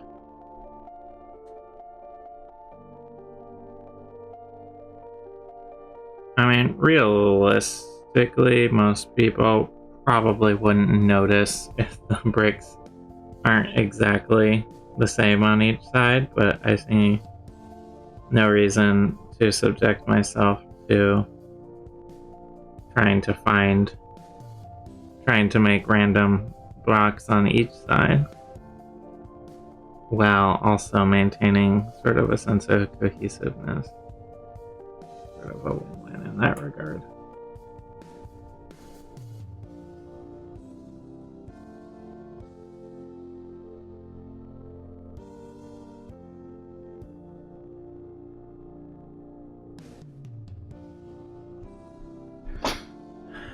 The outer curve is actually the hardest one to paint the individual bricks on. Somehow, the way it sort of lays on it, it's a little funky sometimes. Yeah, I've noticed that with the curved wall. Yeah. Just the way the separation of the bricks or something. Yeah, the inner curve isn't too bad, actually. But for some reason, there's something a little more difficult about this outer curve. Not sure why.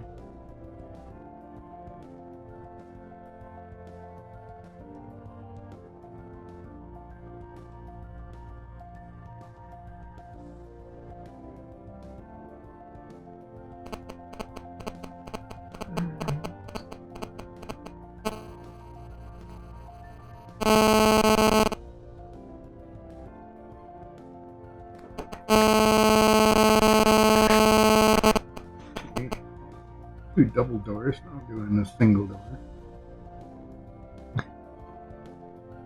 The doors can take some time, just because you have to wait for drying and stuff. Yeah, and they have to wait for it to dry, and then, you know, doing the grid work on it doesn't take. I mean, it's not difficult necessarily. You just have to focus a little. But there's a lot of it. Yeah, all of the banding Mm-hmm. that happens on it.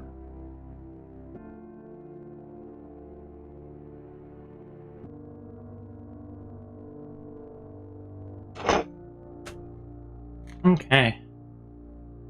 That is one of the large walls painted in.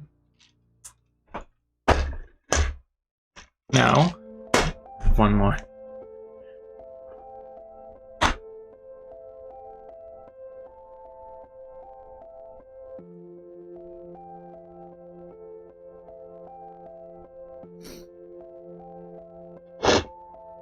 Okay.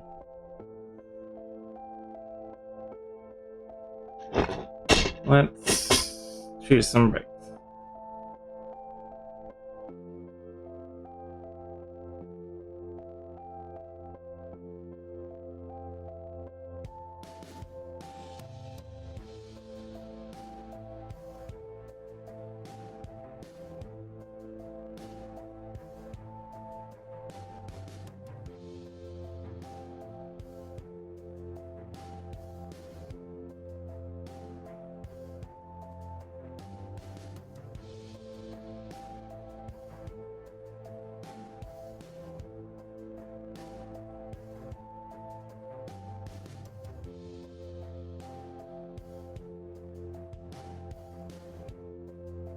That should be good.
Almost looked like a cat here, but that's impossible. Our cat's so dead. Mm-mm. There's never any cat hair on anything in the house. So it couldn't be that.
Okay.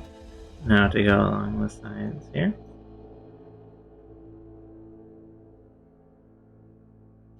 Like so.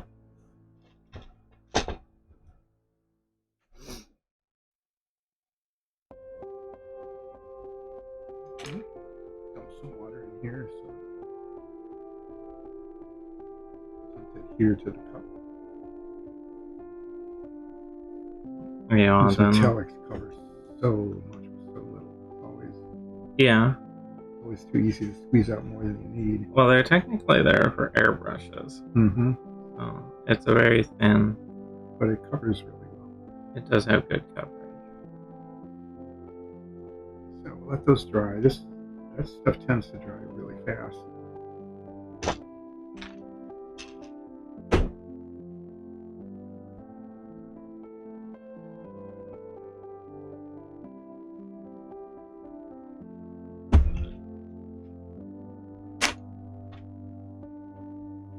In the meantime, I guess I could paint some bricks, couldn't I? If you feel like it.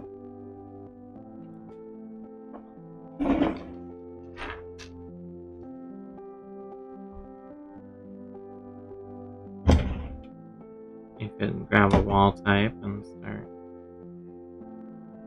Is it this flat earth? Flat Earth. Yep.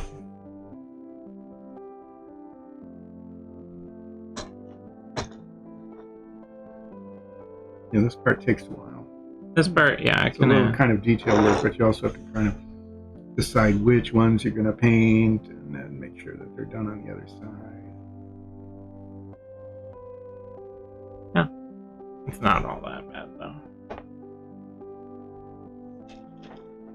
Okay. Time to locate.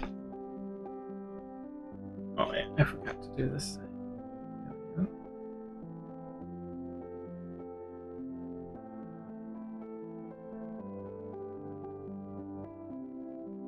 Alright. There. Let's see. Just marking the ones that are getting painted here.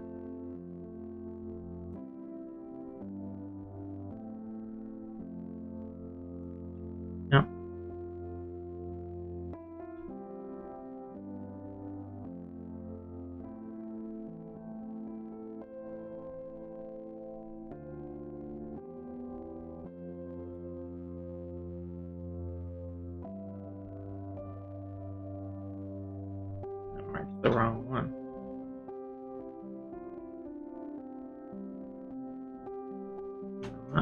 An easy fix is to just make that one also brown rock.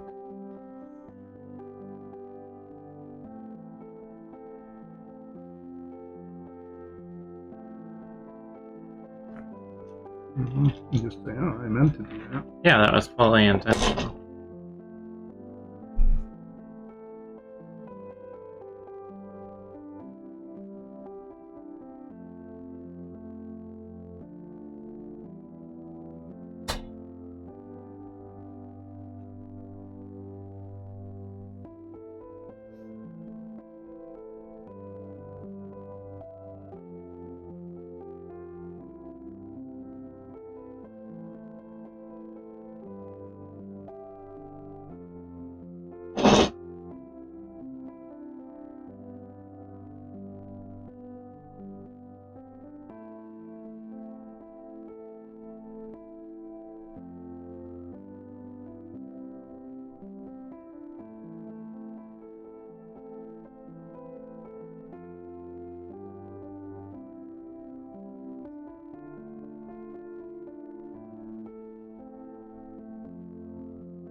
Now I have the two big curves out of the way, getting through some of the more annoying ones. There we go. You're doing the small rounded corners? Mm-hmm. I suppose I will tackle one of the most annoying ones. Corners. The corners. They're always quite Annoying.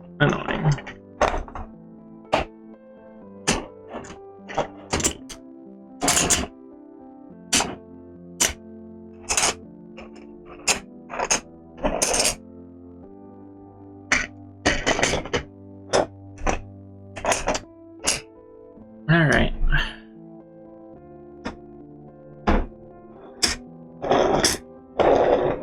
Get those up and out of the way. Now, the corners are mostly annoying because of the volume we're dealing with.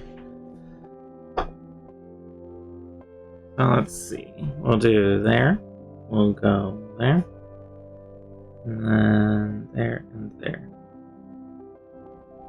I'm just going to do one side at a time, rather than try and do the whole inside all at once, so that I can just keep the model orientation the same the whole time. It'll be a little less annoying.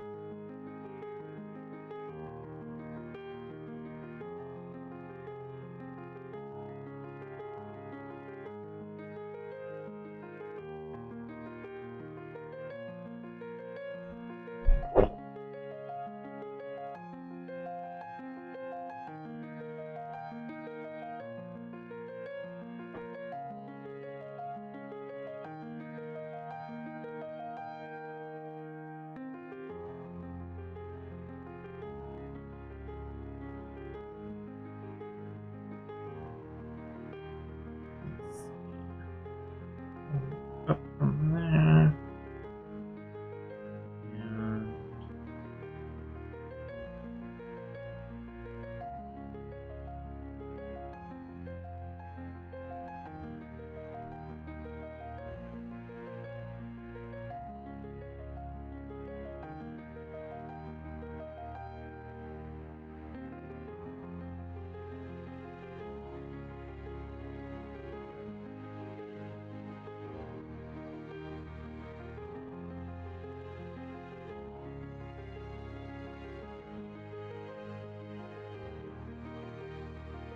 And alright, so there's one half of one. And now to tackle the other side. Let's see. Do that one. We'll go down here and here. And then we'll do one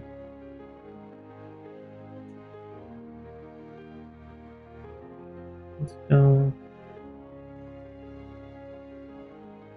I like this one.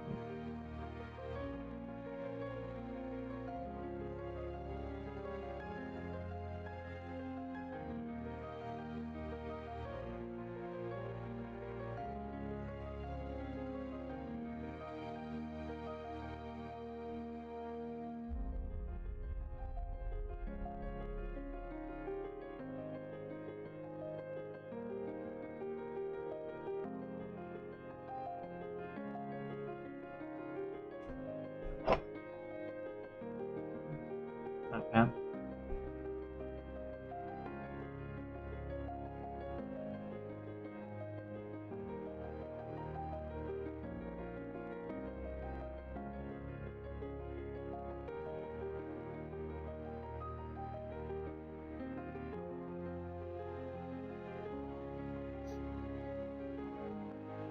Well, I know there and there for sure.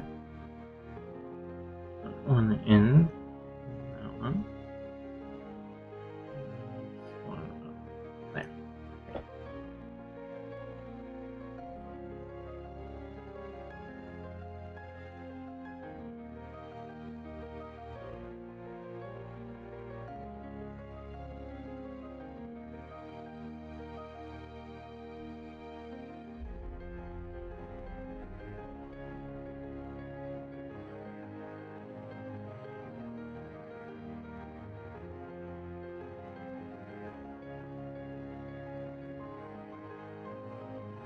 Alright. One corner. All base coat. The full base coat's in on some of these now. Yeah? Yeah. The only ones that'll take a little extra are the sigil, the door frames. Right, that might be it. Pretty much it. There's so many corners.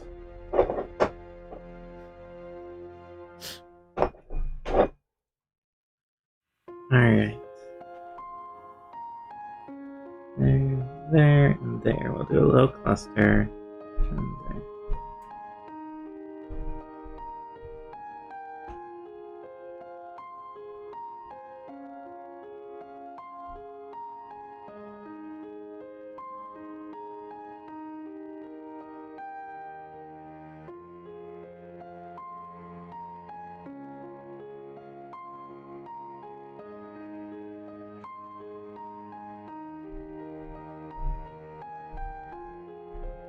Alright. There are bricks. There. There. There. And there. Pretty straightforward.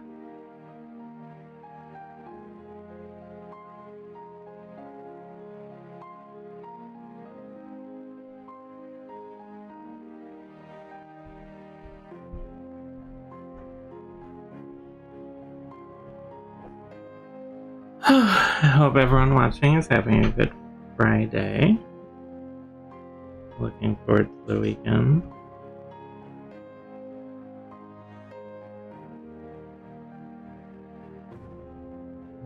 Looking forward to it. Not. Maybe. Maybe. If we're lucky. Alright. So that's one side. Now.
two corners down.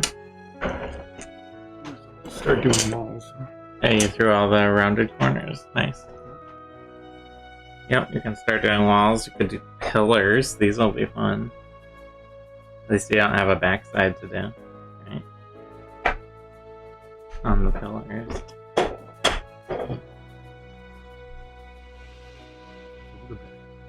All of it is a backside, yeah.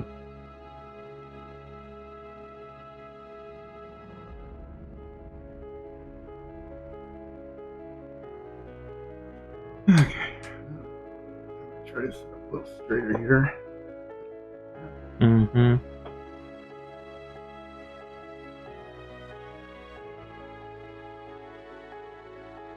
My back's been doing a lot better since I switched to this shorter skill.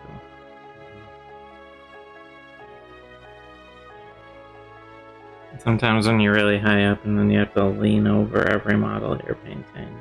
Yeah, in order to hold it steady against something. Whether it's the knee or the table.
Boy, these corners take a lot Yeah. of time. You're like burning through, and I'm like halfway almost on these pieces.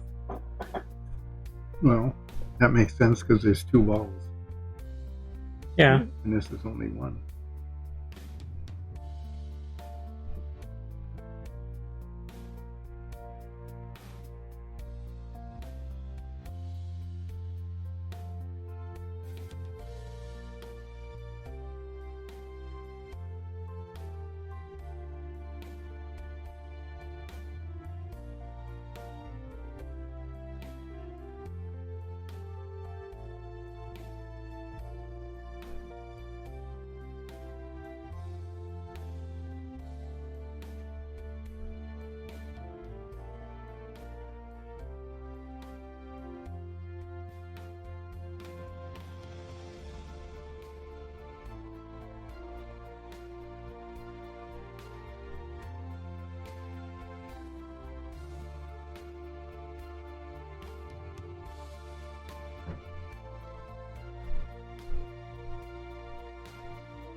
Okay. Getting through all of these walls. Halfway through the corners. I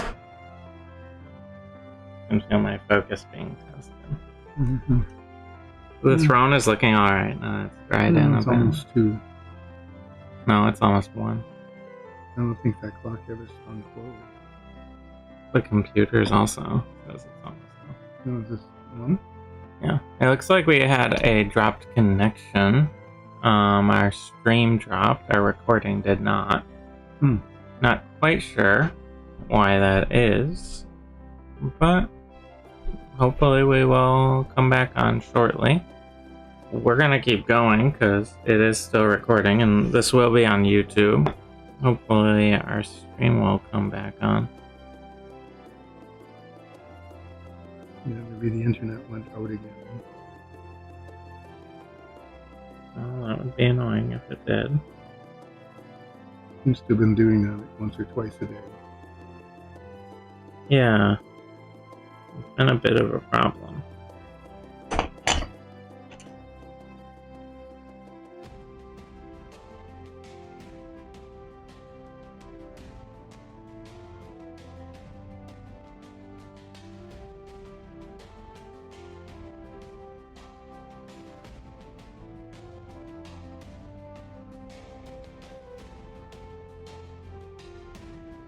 There we go. It looks like our stream is back up.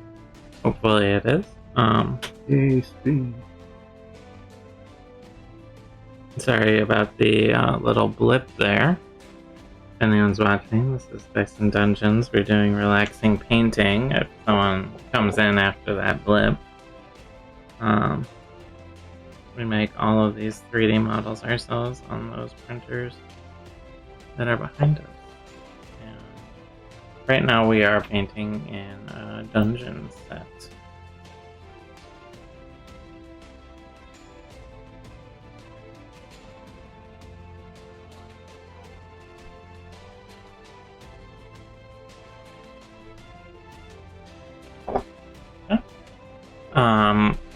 We've put in a base coat of gray on the walls, a darker gray for the floors, and right now what we are doing is applying a light brown to random bricks to give it sort of a,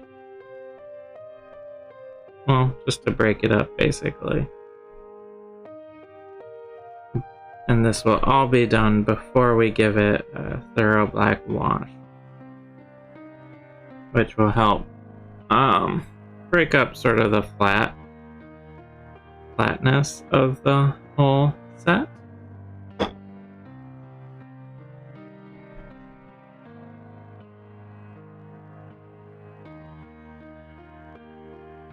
the center stuff here.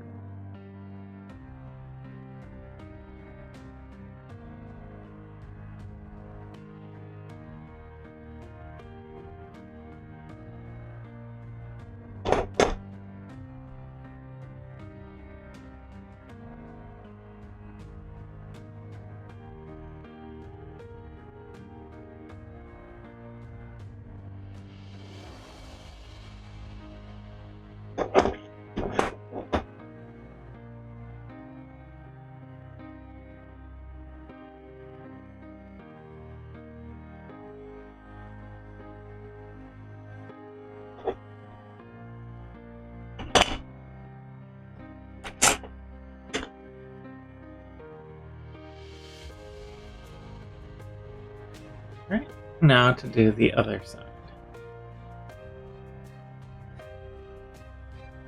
It's amazing you power through the other walls.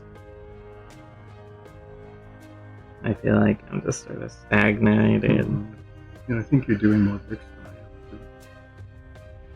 I am. I'm doing more because there's a lot more wall. But I'm doing between 3 and 5 per wall. It's the same. But then again, It's doubled. right, I should be doing 2 for every one that you're doing. Well, no. Because they're still about the same size wall. I just have 2 of them. Yeah, that's why I should be doing 2 of them. Oh, two tiles for every one that I do. I see what you're saying. Yeah, 2 times as many bricks. Okay. I get it now.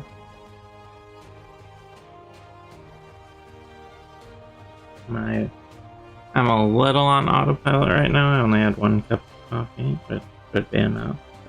Wasn't.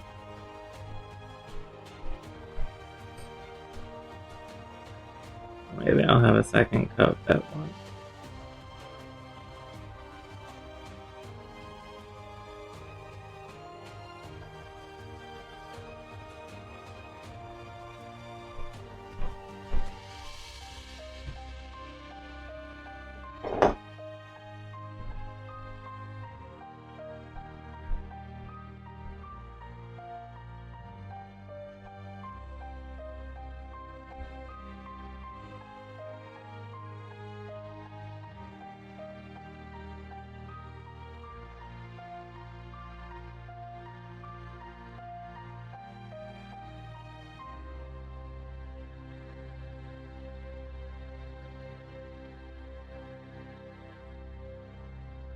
That one.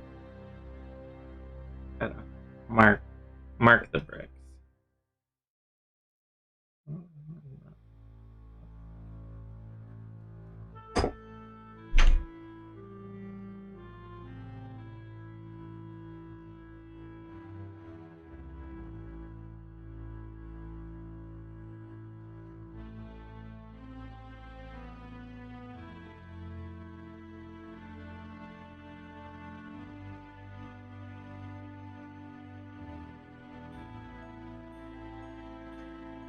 Alright.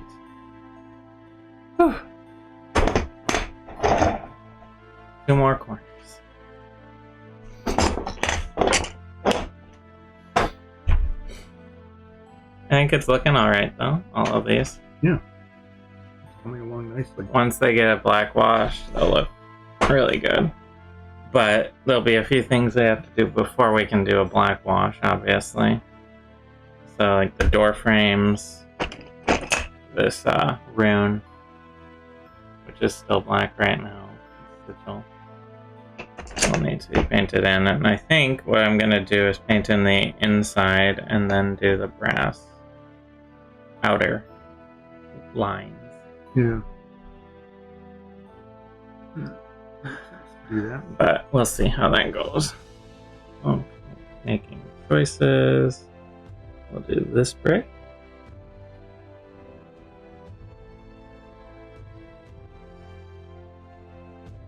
This one, I'm just choosing at random here.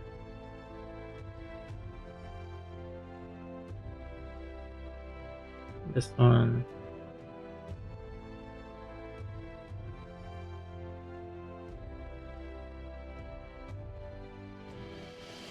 And this one.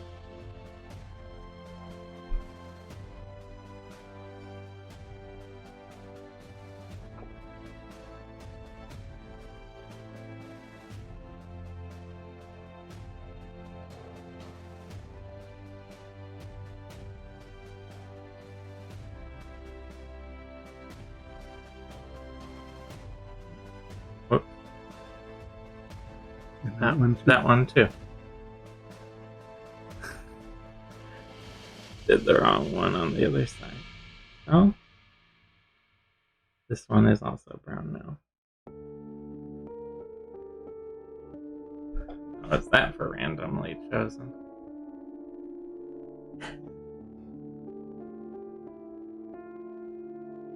Chosen via mistake. error.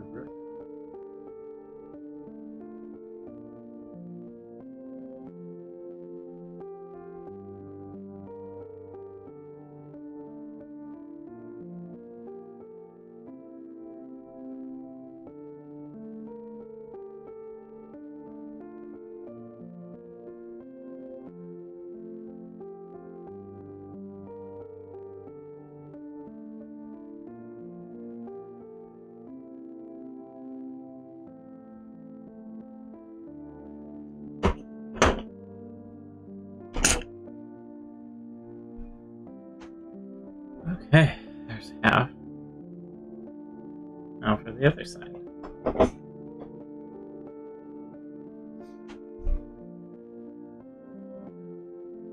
gonna do that one and that one for sure.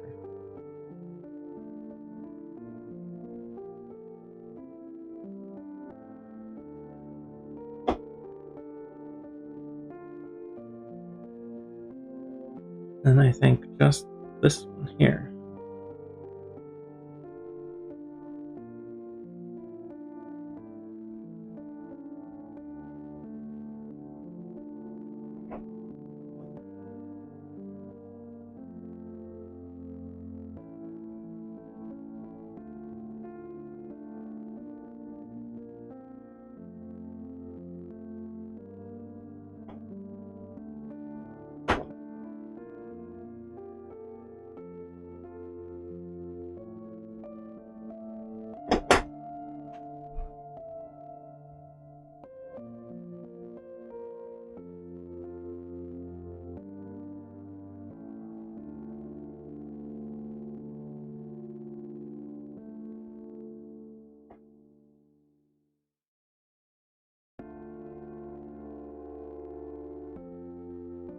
Okay, there we go.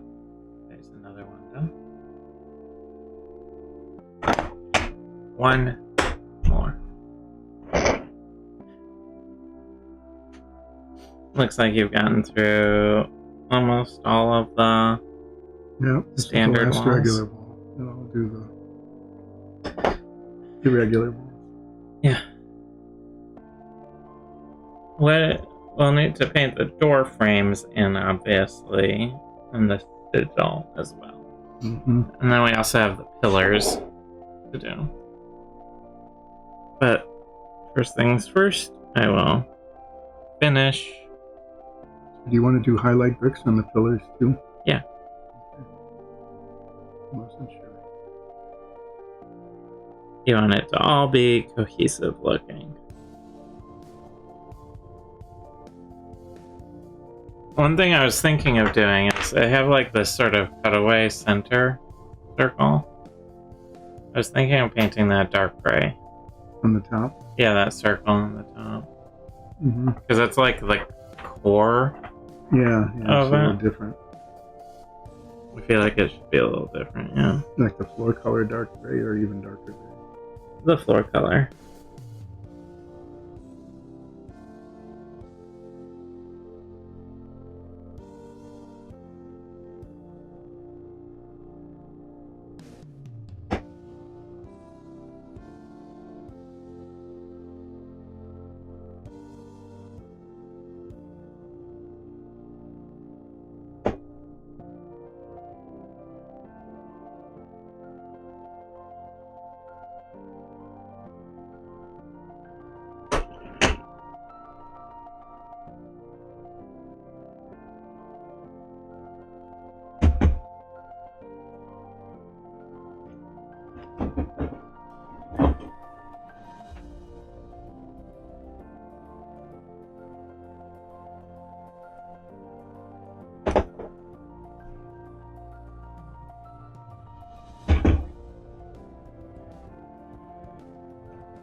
Moving on to the windows. Mm-hmm.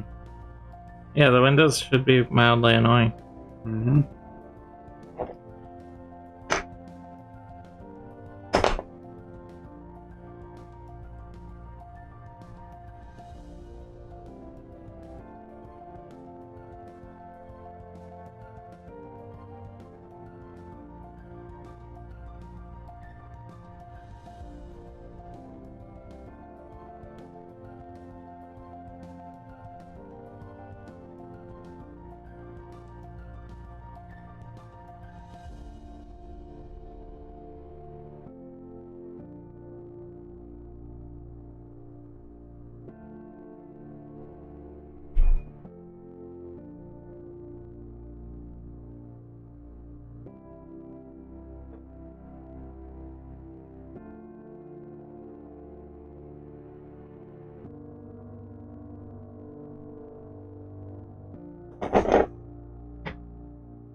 Do-do.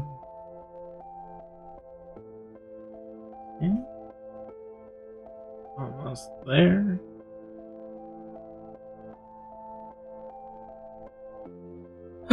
Okay, there are 6 corners. Maybe I'll work on these bases as well next. They'll be annoying mostly because you have 4 sides to do, but you don't have very much height, and there's no backside for anyone, so they might not be too bad. Yeah? Mm-hmm. And you don't have to worry about marking both sides.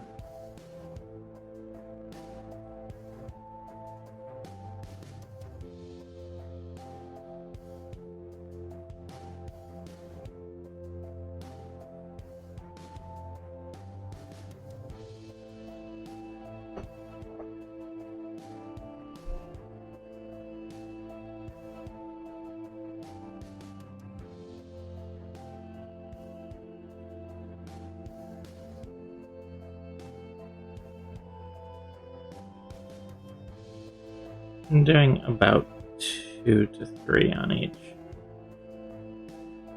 side here.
Alright.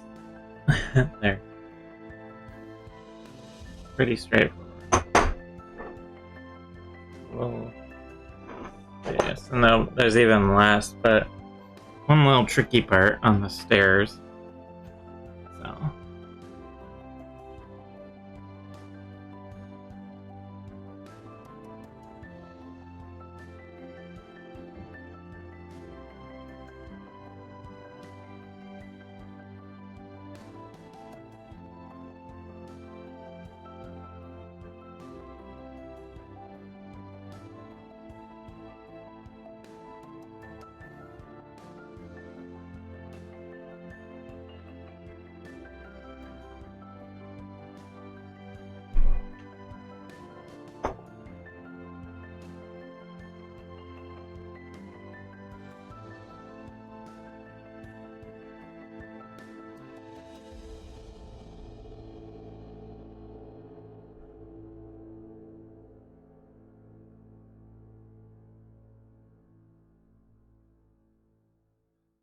How are the windows?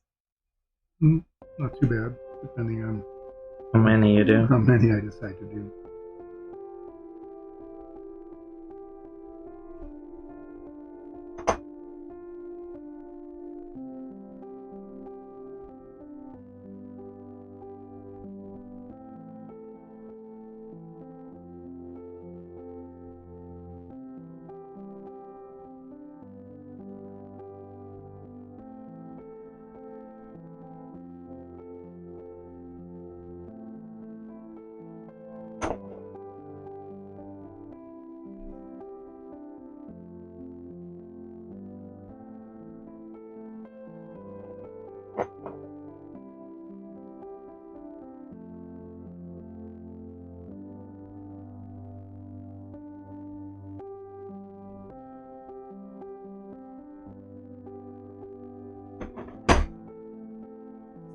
Okay. Now, these stairs shouldn't be too bad. The trick is if you do any on that lower part in the front. So, that'll be the trickiest spot. I'm gonna do one right here carefully.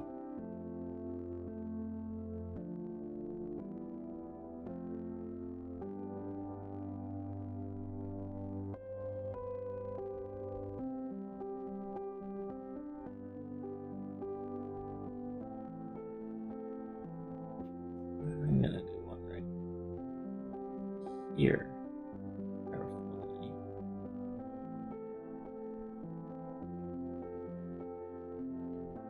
And that carries over onto the side.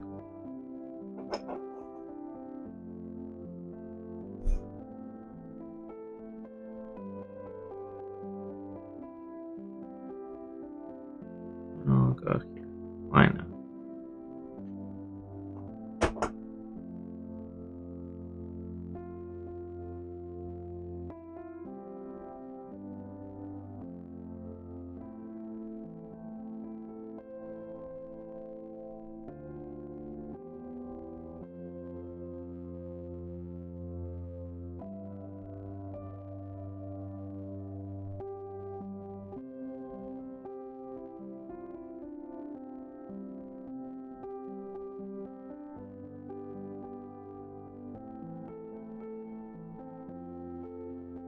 There.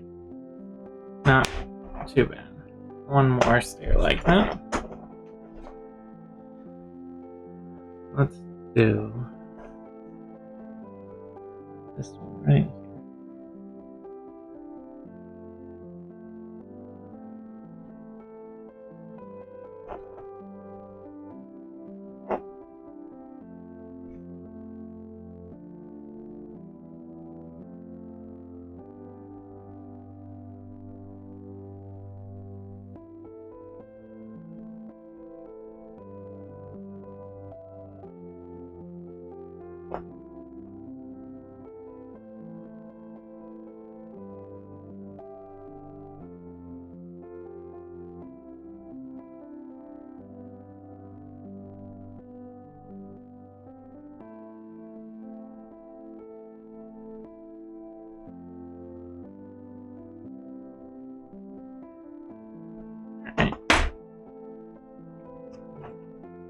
All that good for now on those.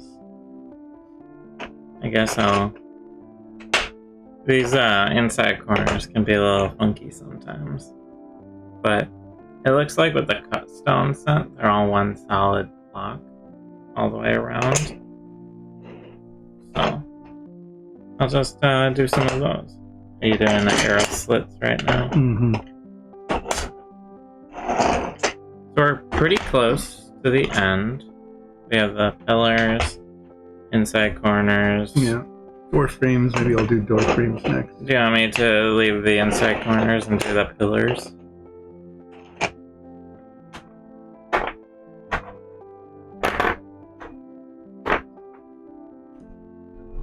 We'll see how these go.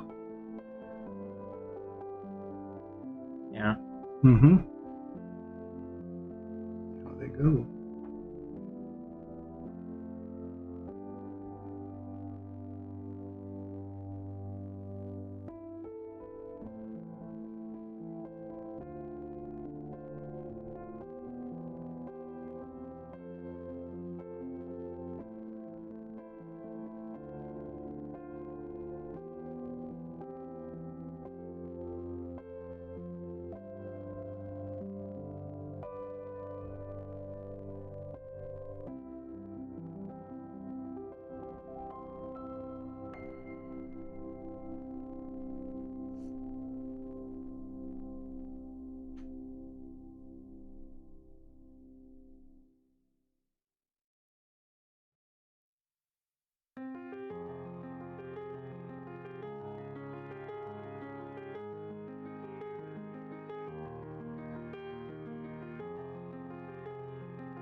Ready?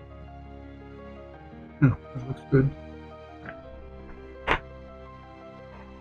I think once I clean this brush, I'm gonna put darker gray in the top here. Mm-hmm. Yeah. Oh, I can do that after I do these. Split things. Well, there's plenty There's lots of other things to do, isn't there? to do, so I figure we'll just try and get through the flat earth spots and then worry about things like Don't know that. about the details. This is all technically still part of the basic code. Really. Yep, it is.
They're not too bad though, the pillars.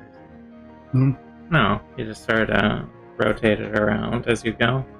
Yeah, rotate it and pick one. Hmm? Yeah.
Alright. There's another pillar done. Looks like you're on your second to last arrow slit. Yeah, it does.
There's a whole lot of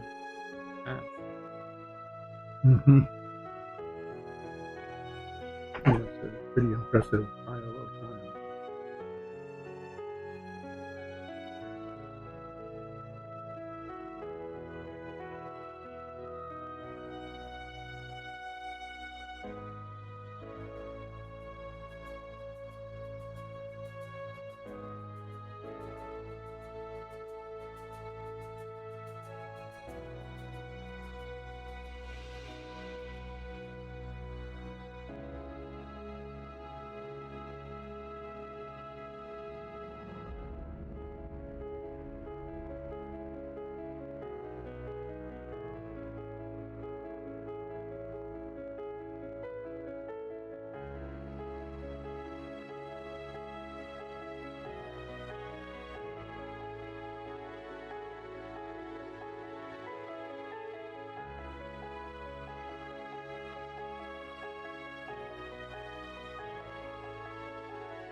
Oh, we have a cactus.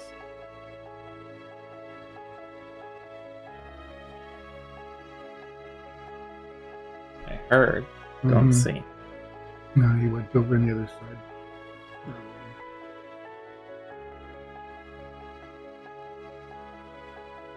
Walked in, said hello, and gone. Apparently.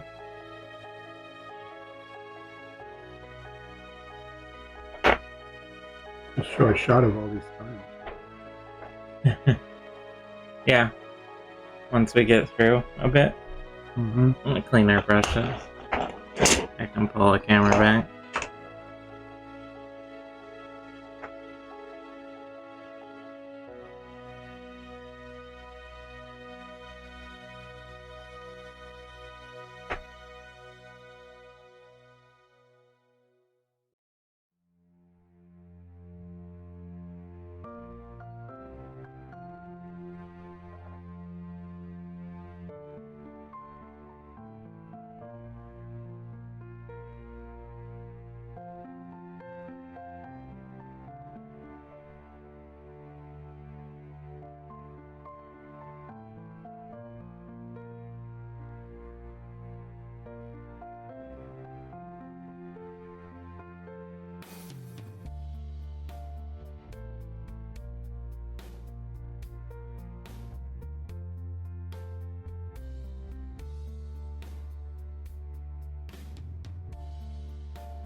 Whew, getting close.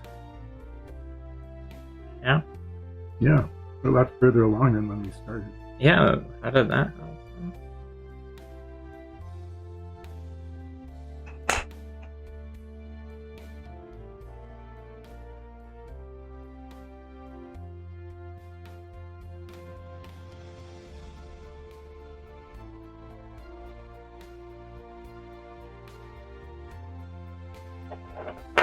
Alright.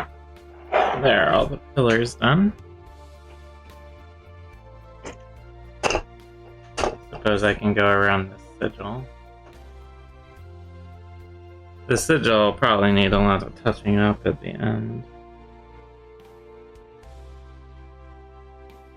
Yeah, Mm-hmm.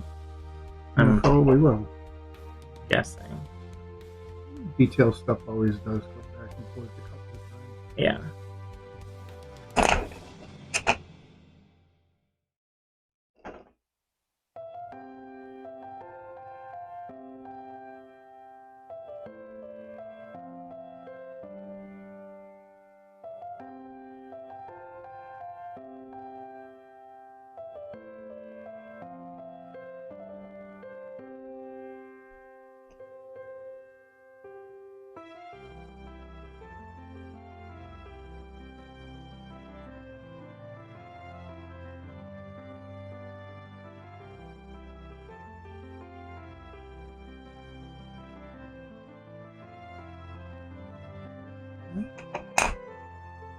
There we go.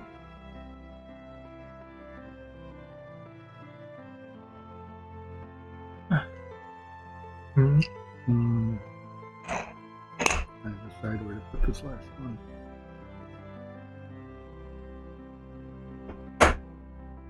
Yeah.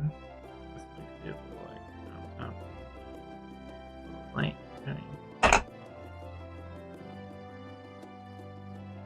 I do 2 or 3 on that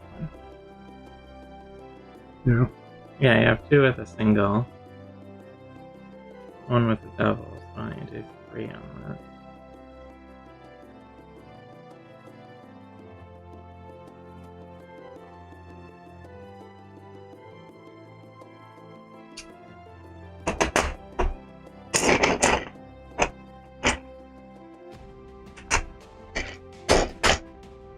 Alright. Down to just the door frames and the one you're doing.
So I think we should do this door frames in steel.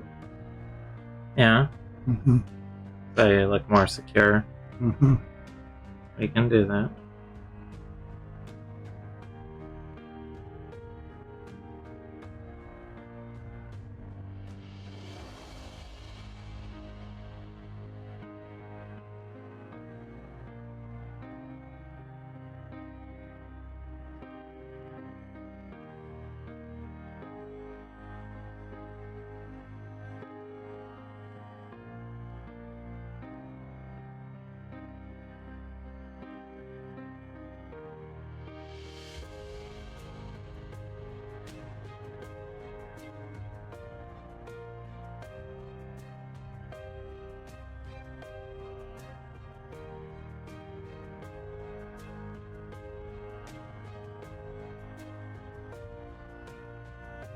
Alright. Oh. So, if you want, you can do the door frames. Okay. We have a whole lot of pieces that are like done and ready for wash, and then we have a couple pieces that need some detail work before they can be washed. And we want to make sure everything is fully dry before it gets washed. I'm going to grab this dark gray here and get the tops of these. Get the little circle on the inside quick with the gray.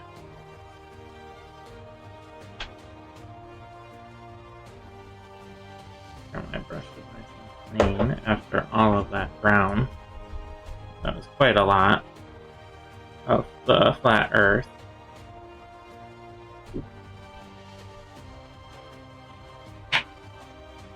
Alright.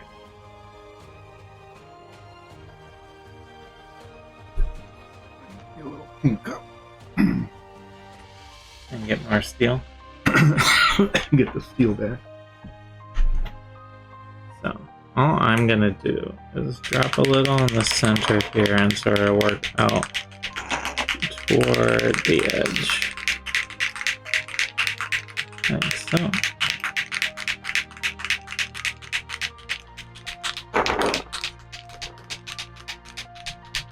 This will help just the readability of the piece, I think, having this darker core. Because this is effectively like a little cross section of the pillar on the top. Because ostensibly it would be going all the way up to the ceiling, which doesn't exist in the model because you need to see where it's going. So just adding that darker core. Yeah. Mm-hmm. Should help how it reads a little.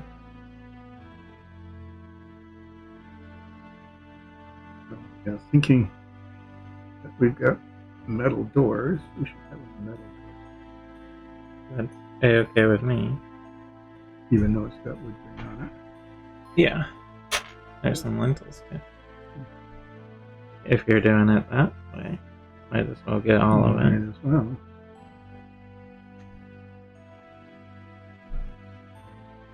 So now we get to do some of the more stylistic choices now that we've gotten through the bulk of the work though, which is nice.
That'll look so flat and boring until you get the wash on them. You know? Mm-hmm. It does. I mean, they're really nice colors. The color looks good on like, yeah. But it looks pretty dead. But there's no depth or variation to anything. So it doesn't like set off your eye. I'm looking forward to getting to the stage where we can actually wash everything. Yeah? Mm-hmm. Getting closer all the time. Slowly but surely.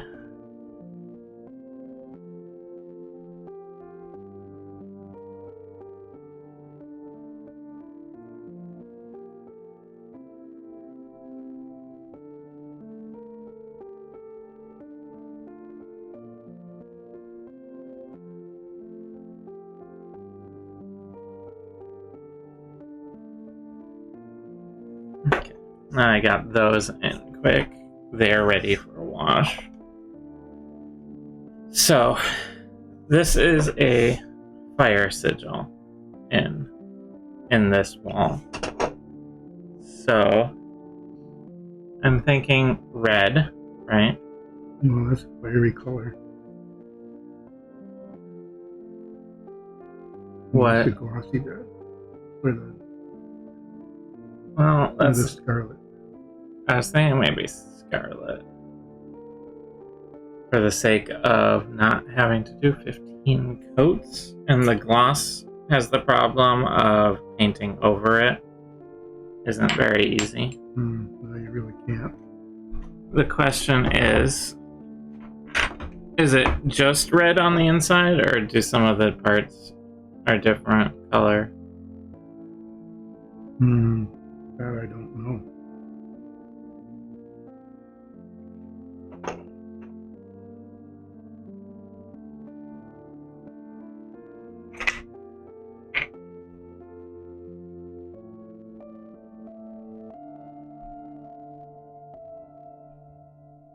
I have a thought that I'll try here. So, get it down in these little sections. And I'm planning to do brass on the line sections.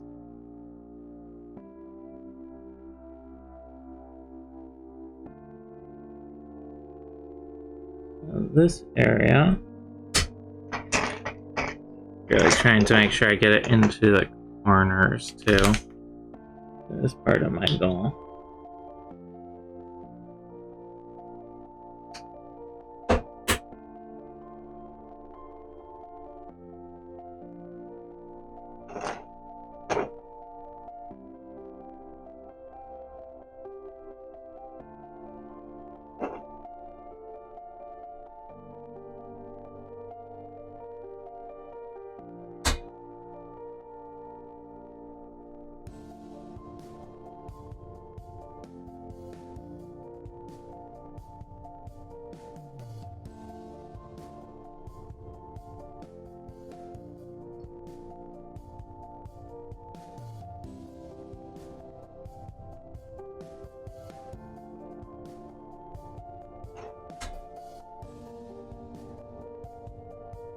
Being a little messy because I want to make sure it's along all the edges and corners, all in the same color.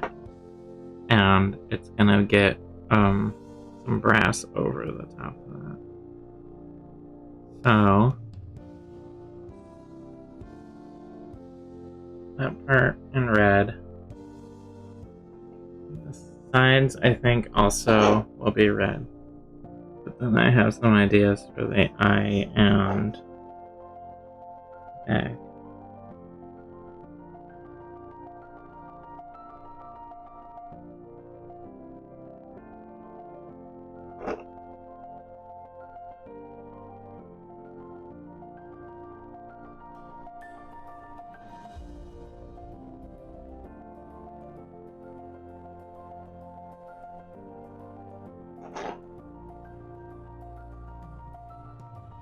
A lot of little crevices in here. That all need to get painted in.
Probably getting a little easier to see as I rough in the color here.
get that red in, like so.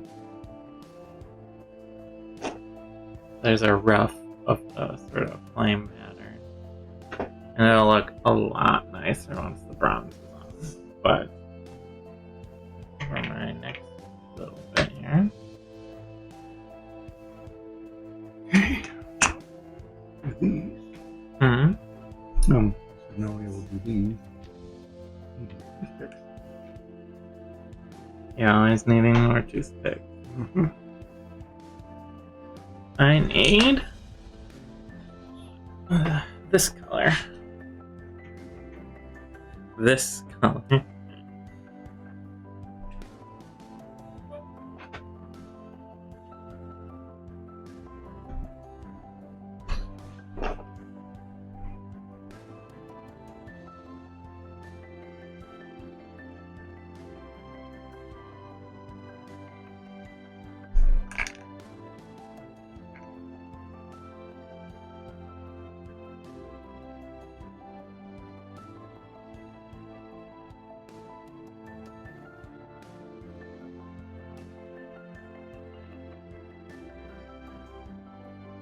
You've been able to get the tops of these pencils nice and smooth now. Yes, we changed their printing process and It they're makes a big difference. a lot better.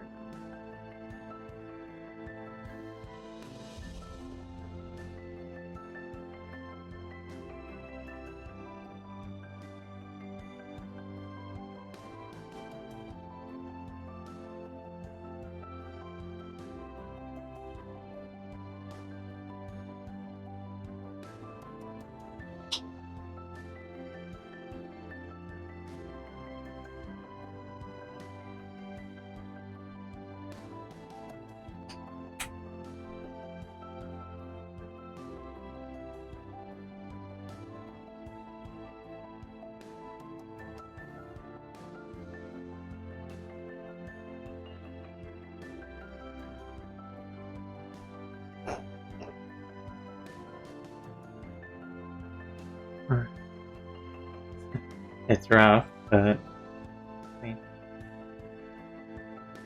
Oh, with the blue, that's pretty nice. That really highlights it. the brass is what will really tie it all together in the end. Because you really have to get down into these crevices, and it's a bit messy.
Okay. Got all the insides of that one in.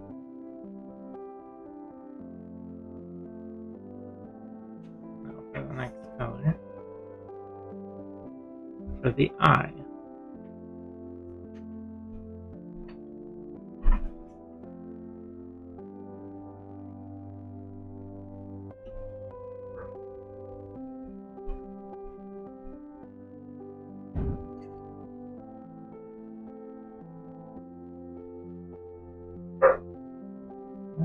Puppy is yelling.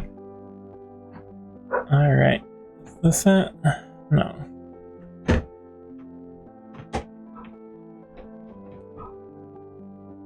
Cross.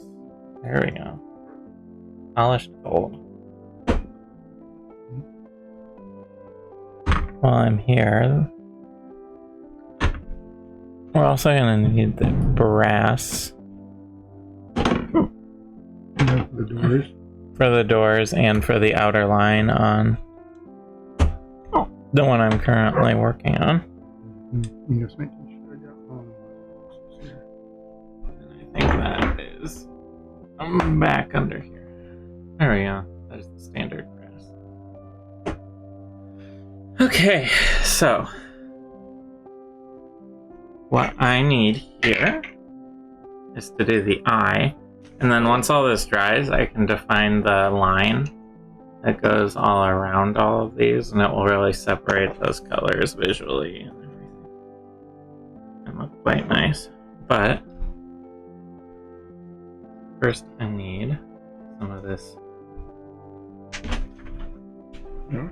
polished gold for the eye.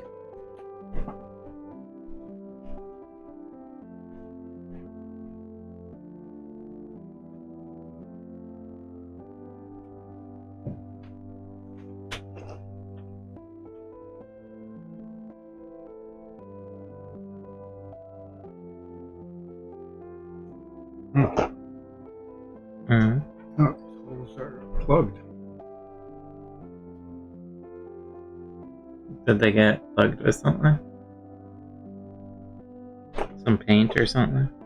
No, they just never, never plastic it. I have to drill that out.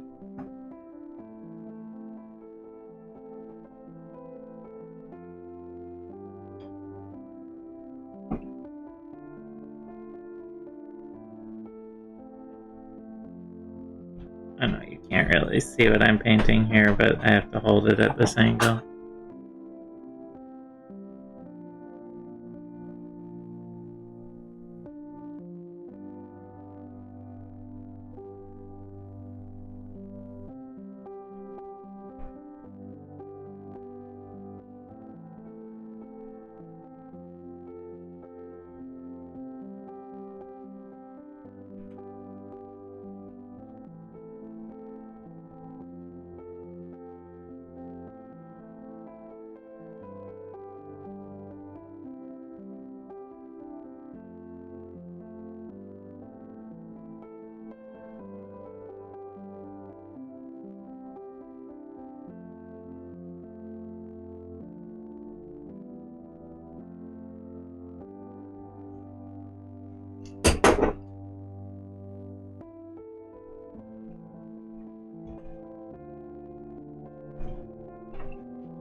Alright. I'm just smoothing it out a bit. So we have sort of a gold down there. And I'm gonna give that a minute to dry before I put all the brass around it to make it look fancier. What I can do is start laying in some of this gold on the chains for the throne. Very slowly and carefully.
This is just getting in the base coat here.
You can see how much that gold stands out against that chair. Oh, yeah, it looks really good. And there'll be a little cleanup involved, but it's coming in alright.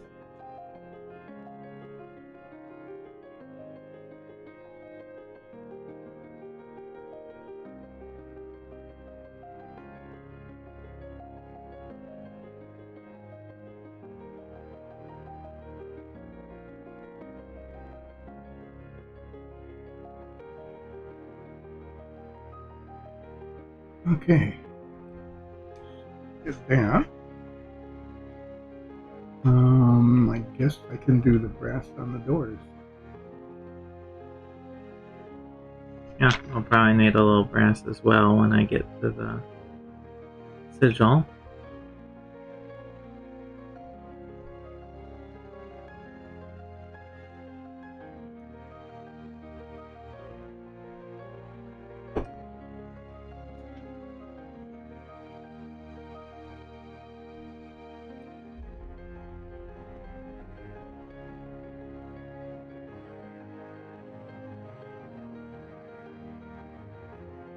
We're using the not bright brass, This one. the luggage brass.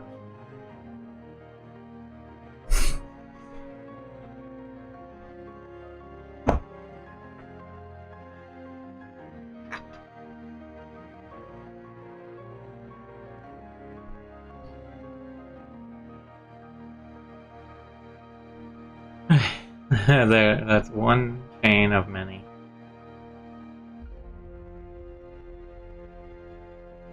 But it should give a very pronounced look. Yeah, that really stands out nicely against that. And there are these little like serpents around the edges here. I might do those in brass. But this is dry, and rather than refill my gold right now, I'm going to steal some of that brass.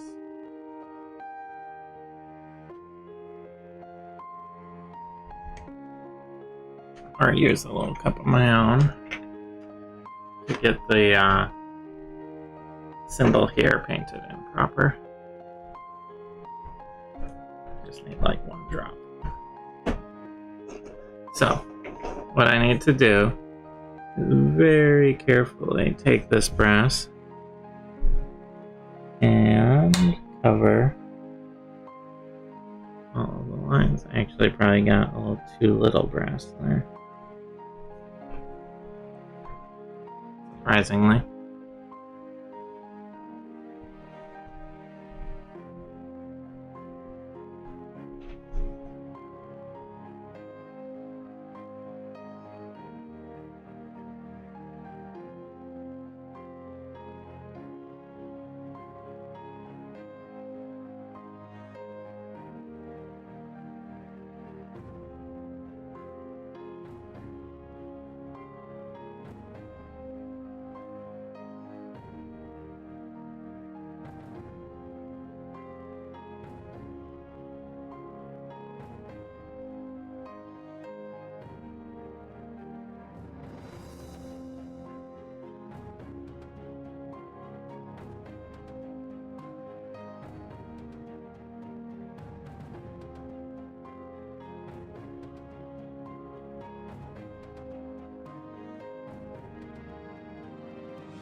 A little drain down.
Okay.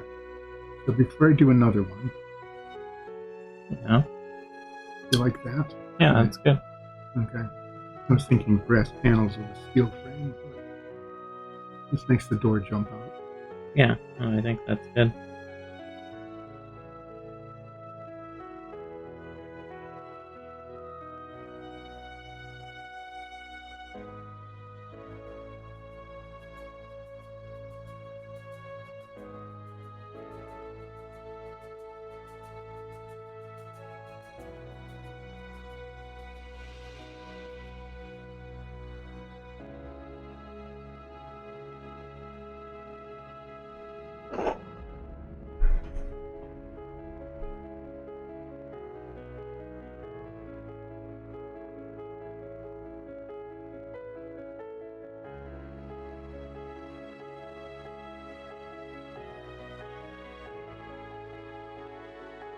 Hmm. Mm-hmm. Oh yeah, made a noise. Very good. Yeah. I'm trying not to make any noise. Oh, unless you want to talk, then you can make all those noises.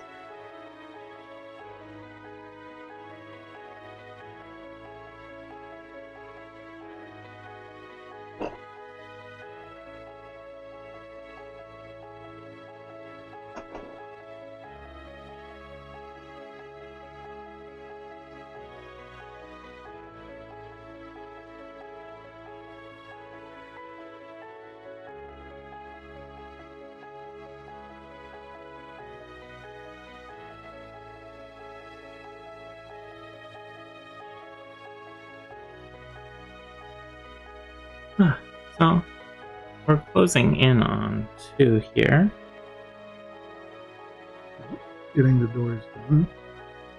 Getting the sigil done. We probably won't have a wash on today. No, and it might be okay to let everything dry out. Yeah, it's often best to let it... You really want to wash on very dry paint. And we're not quite there yet on some of these pieces.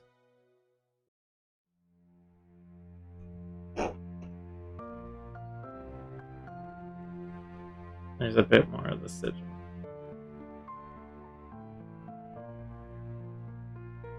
Okay.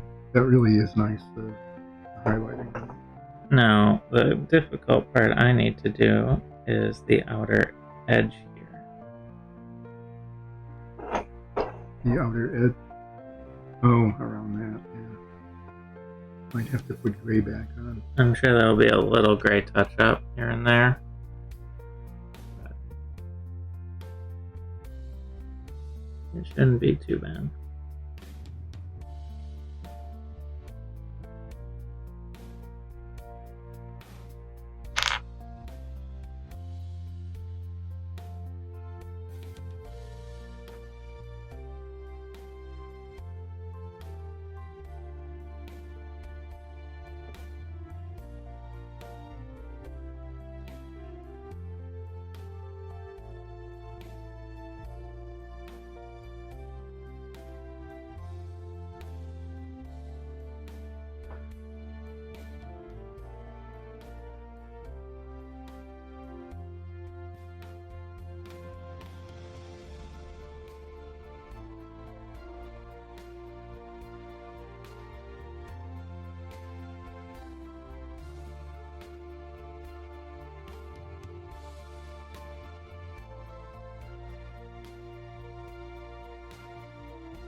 I'll have a little touch-up to do, but here is a magic sigil.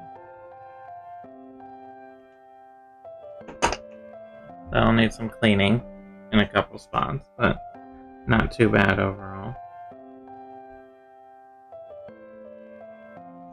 Here, if you need a little extra brass, Yep. then you don't have to pour it out. So, I'm going to wrap up by just adding some more gold paint to this throne. and we'll get back to it later. It's draped with chains, and you'll need to get covered and then cleaned and washed as well. So I'm gonna keep going with the gold that I need one row.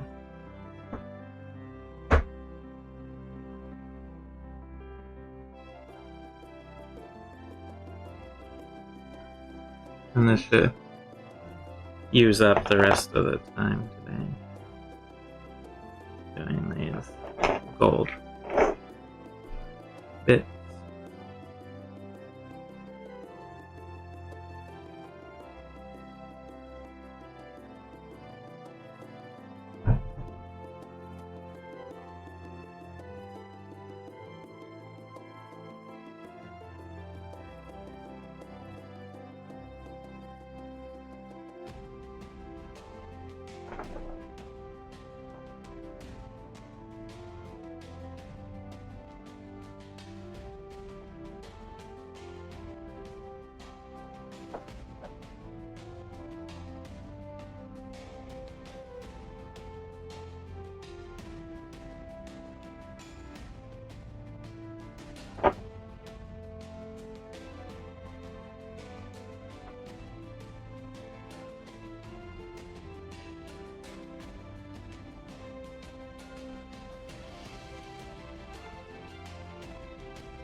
And right now, I am just roughing in the gold. I'm not trying to make a mess, but there will be some cleanup around the edges. That's sort of the nature of it, especially when you're dealing with such irregular surfaces like chain.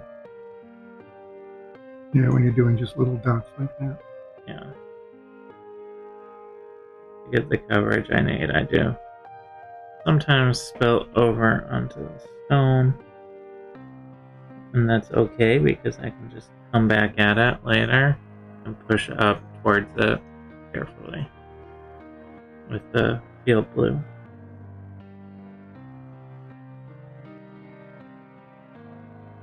Oops, and sometimes your brush slips and you get a little splotch.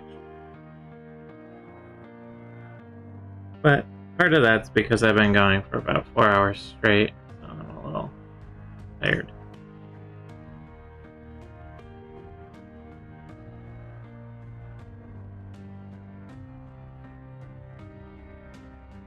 No big deal though.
Yeah, that stands out really well. Nice bright color. Yeah, the polished gold is very intense.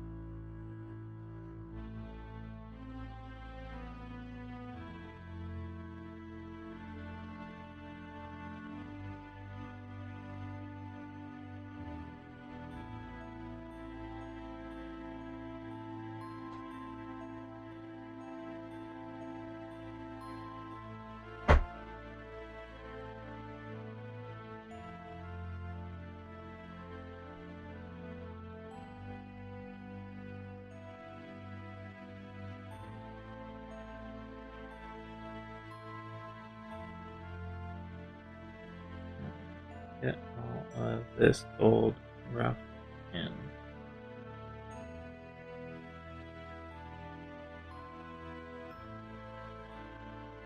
A lot of little divots and stuff in this chain. So, if I can get it all in there, I can clean up the edges much more easily.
There's also some sort of statue-y parts in here that I think I'm going to be adding in some different elements to down the line.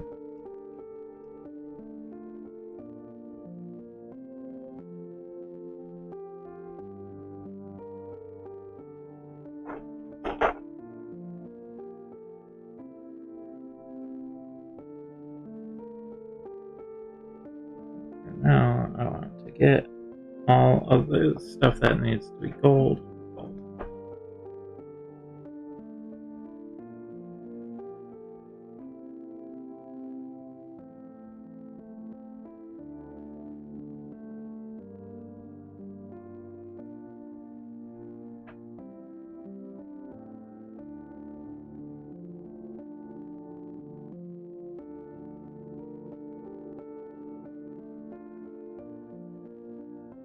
So it's a little messy there, but there's going to be some other colors that get added in around some of that gold on top of it, actually.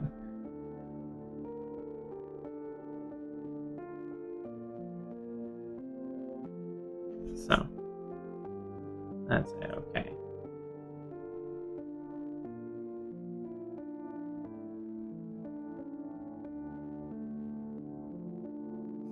So I'm just gonna work on these chains, but actually we're after 2 right now. So I'm gonna instead clean my brush.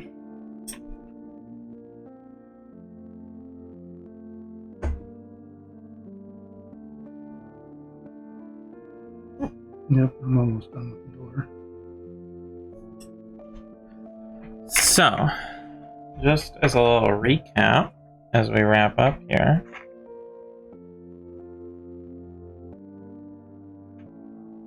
We have all of these tiles. There's a lot. It's hard to get on this top-down camera. But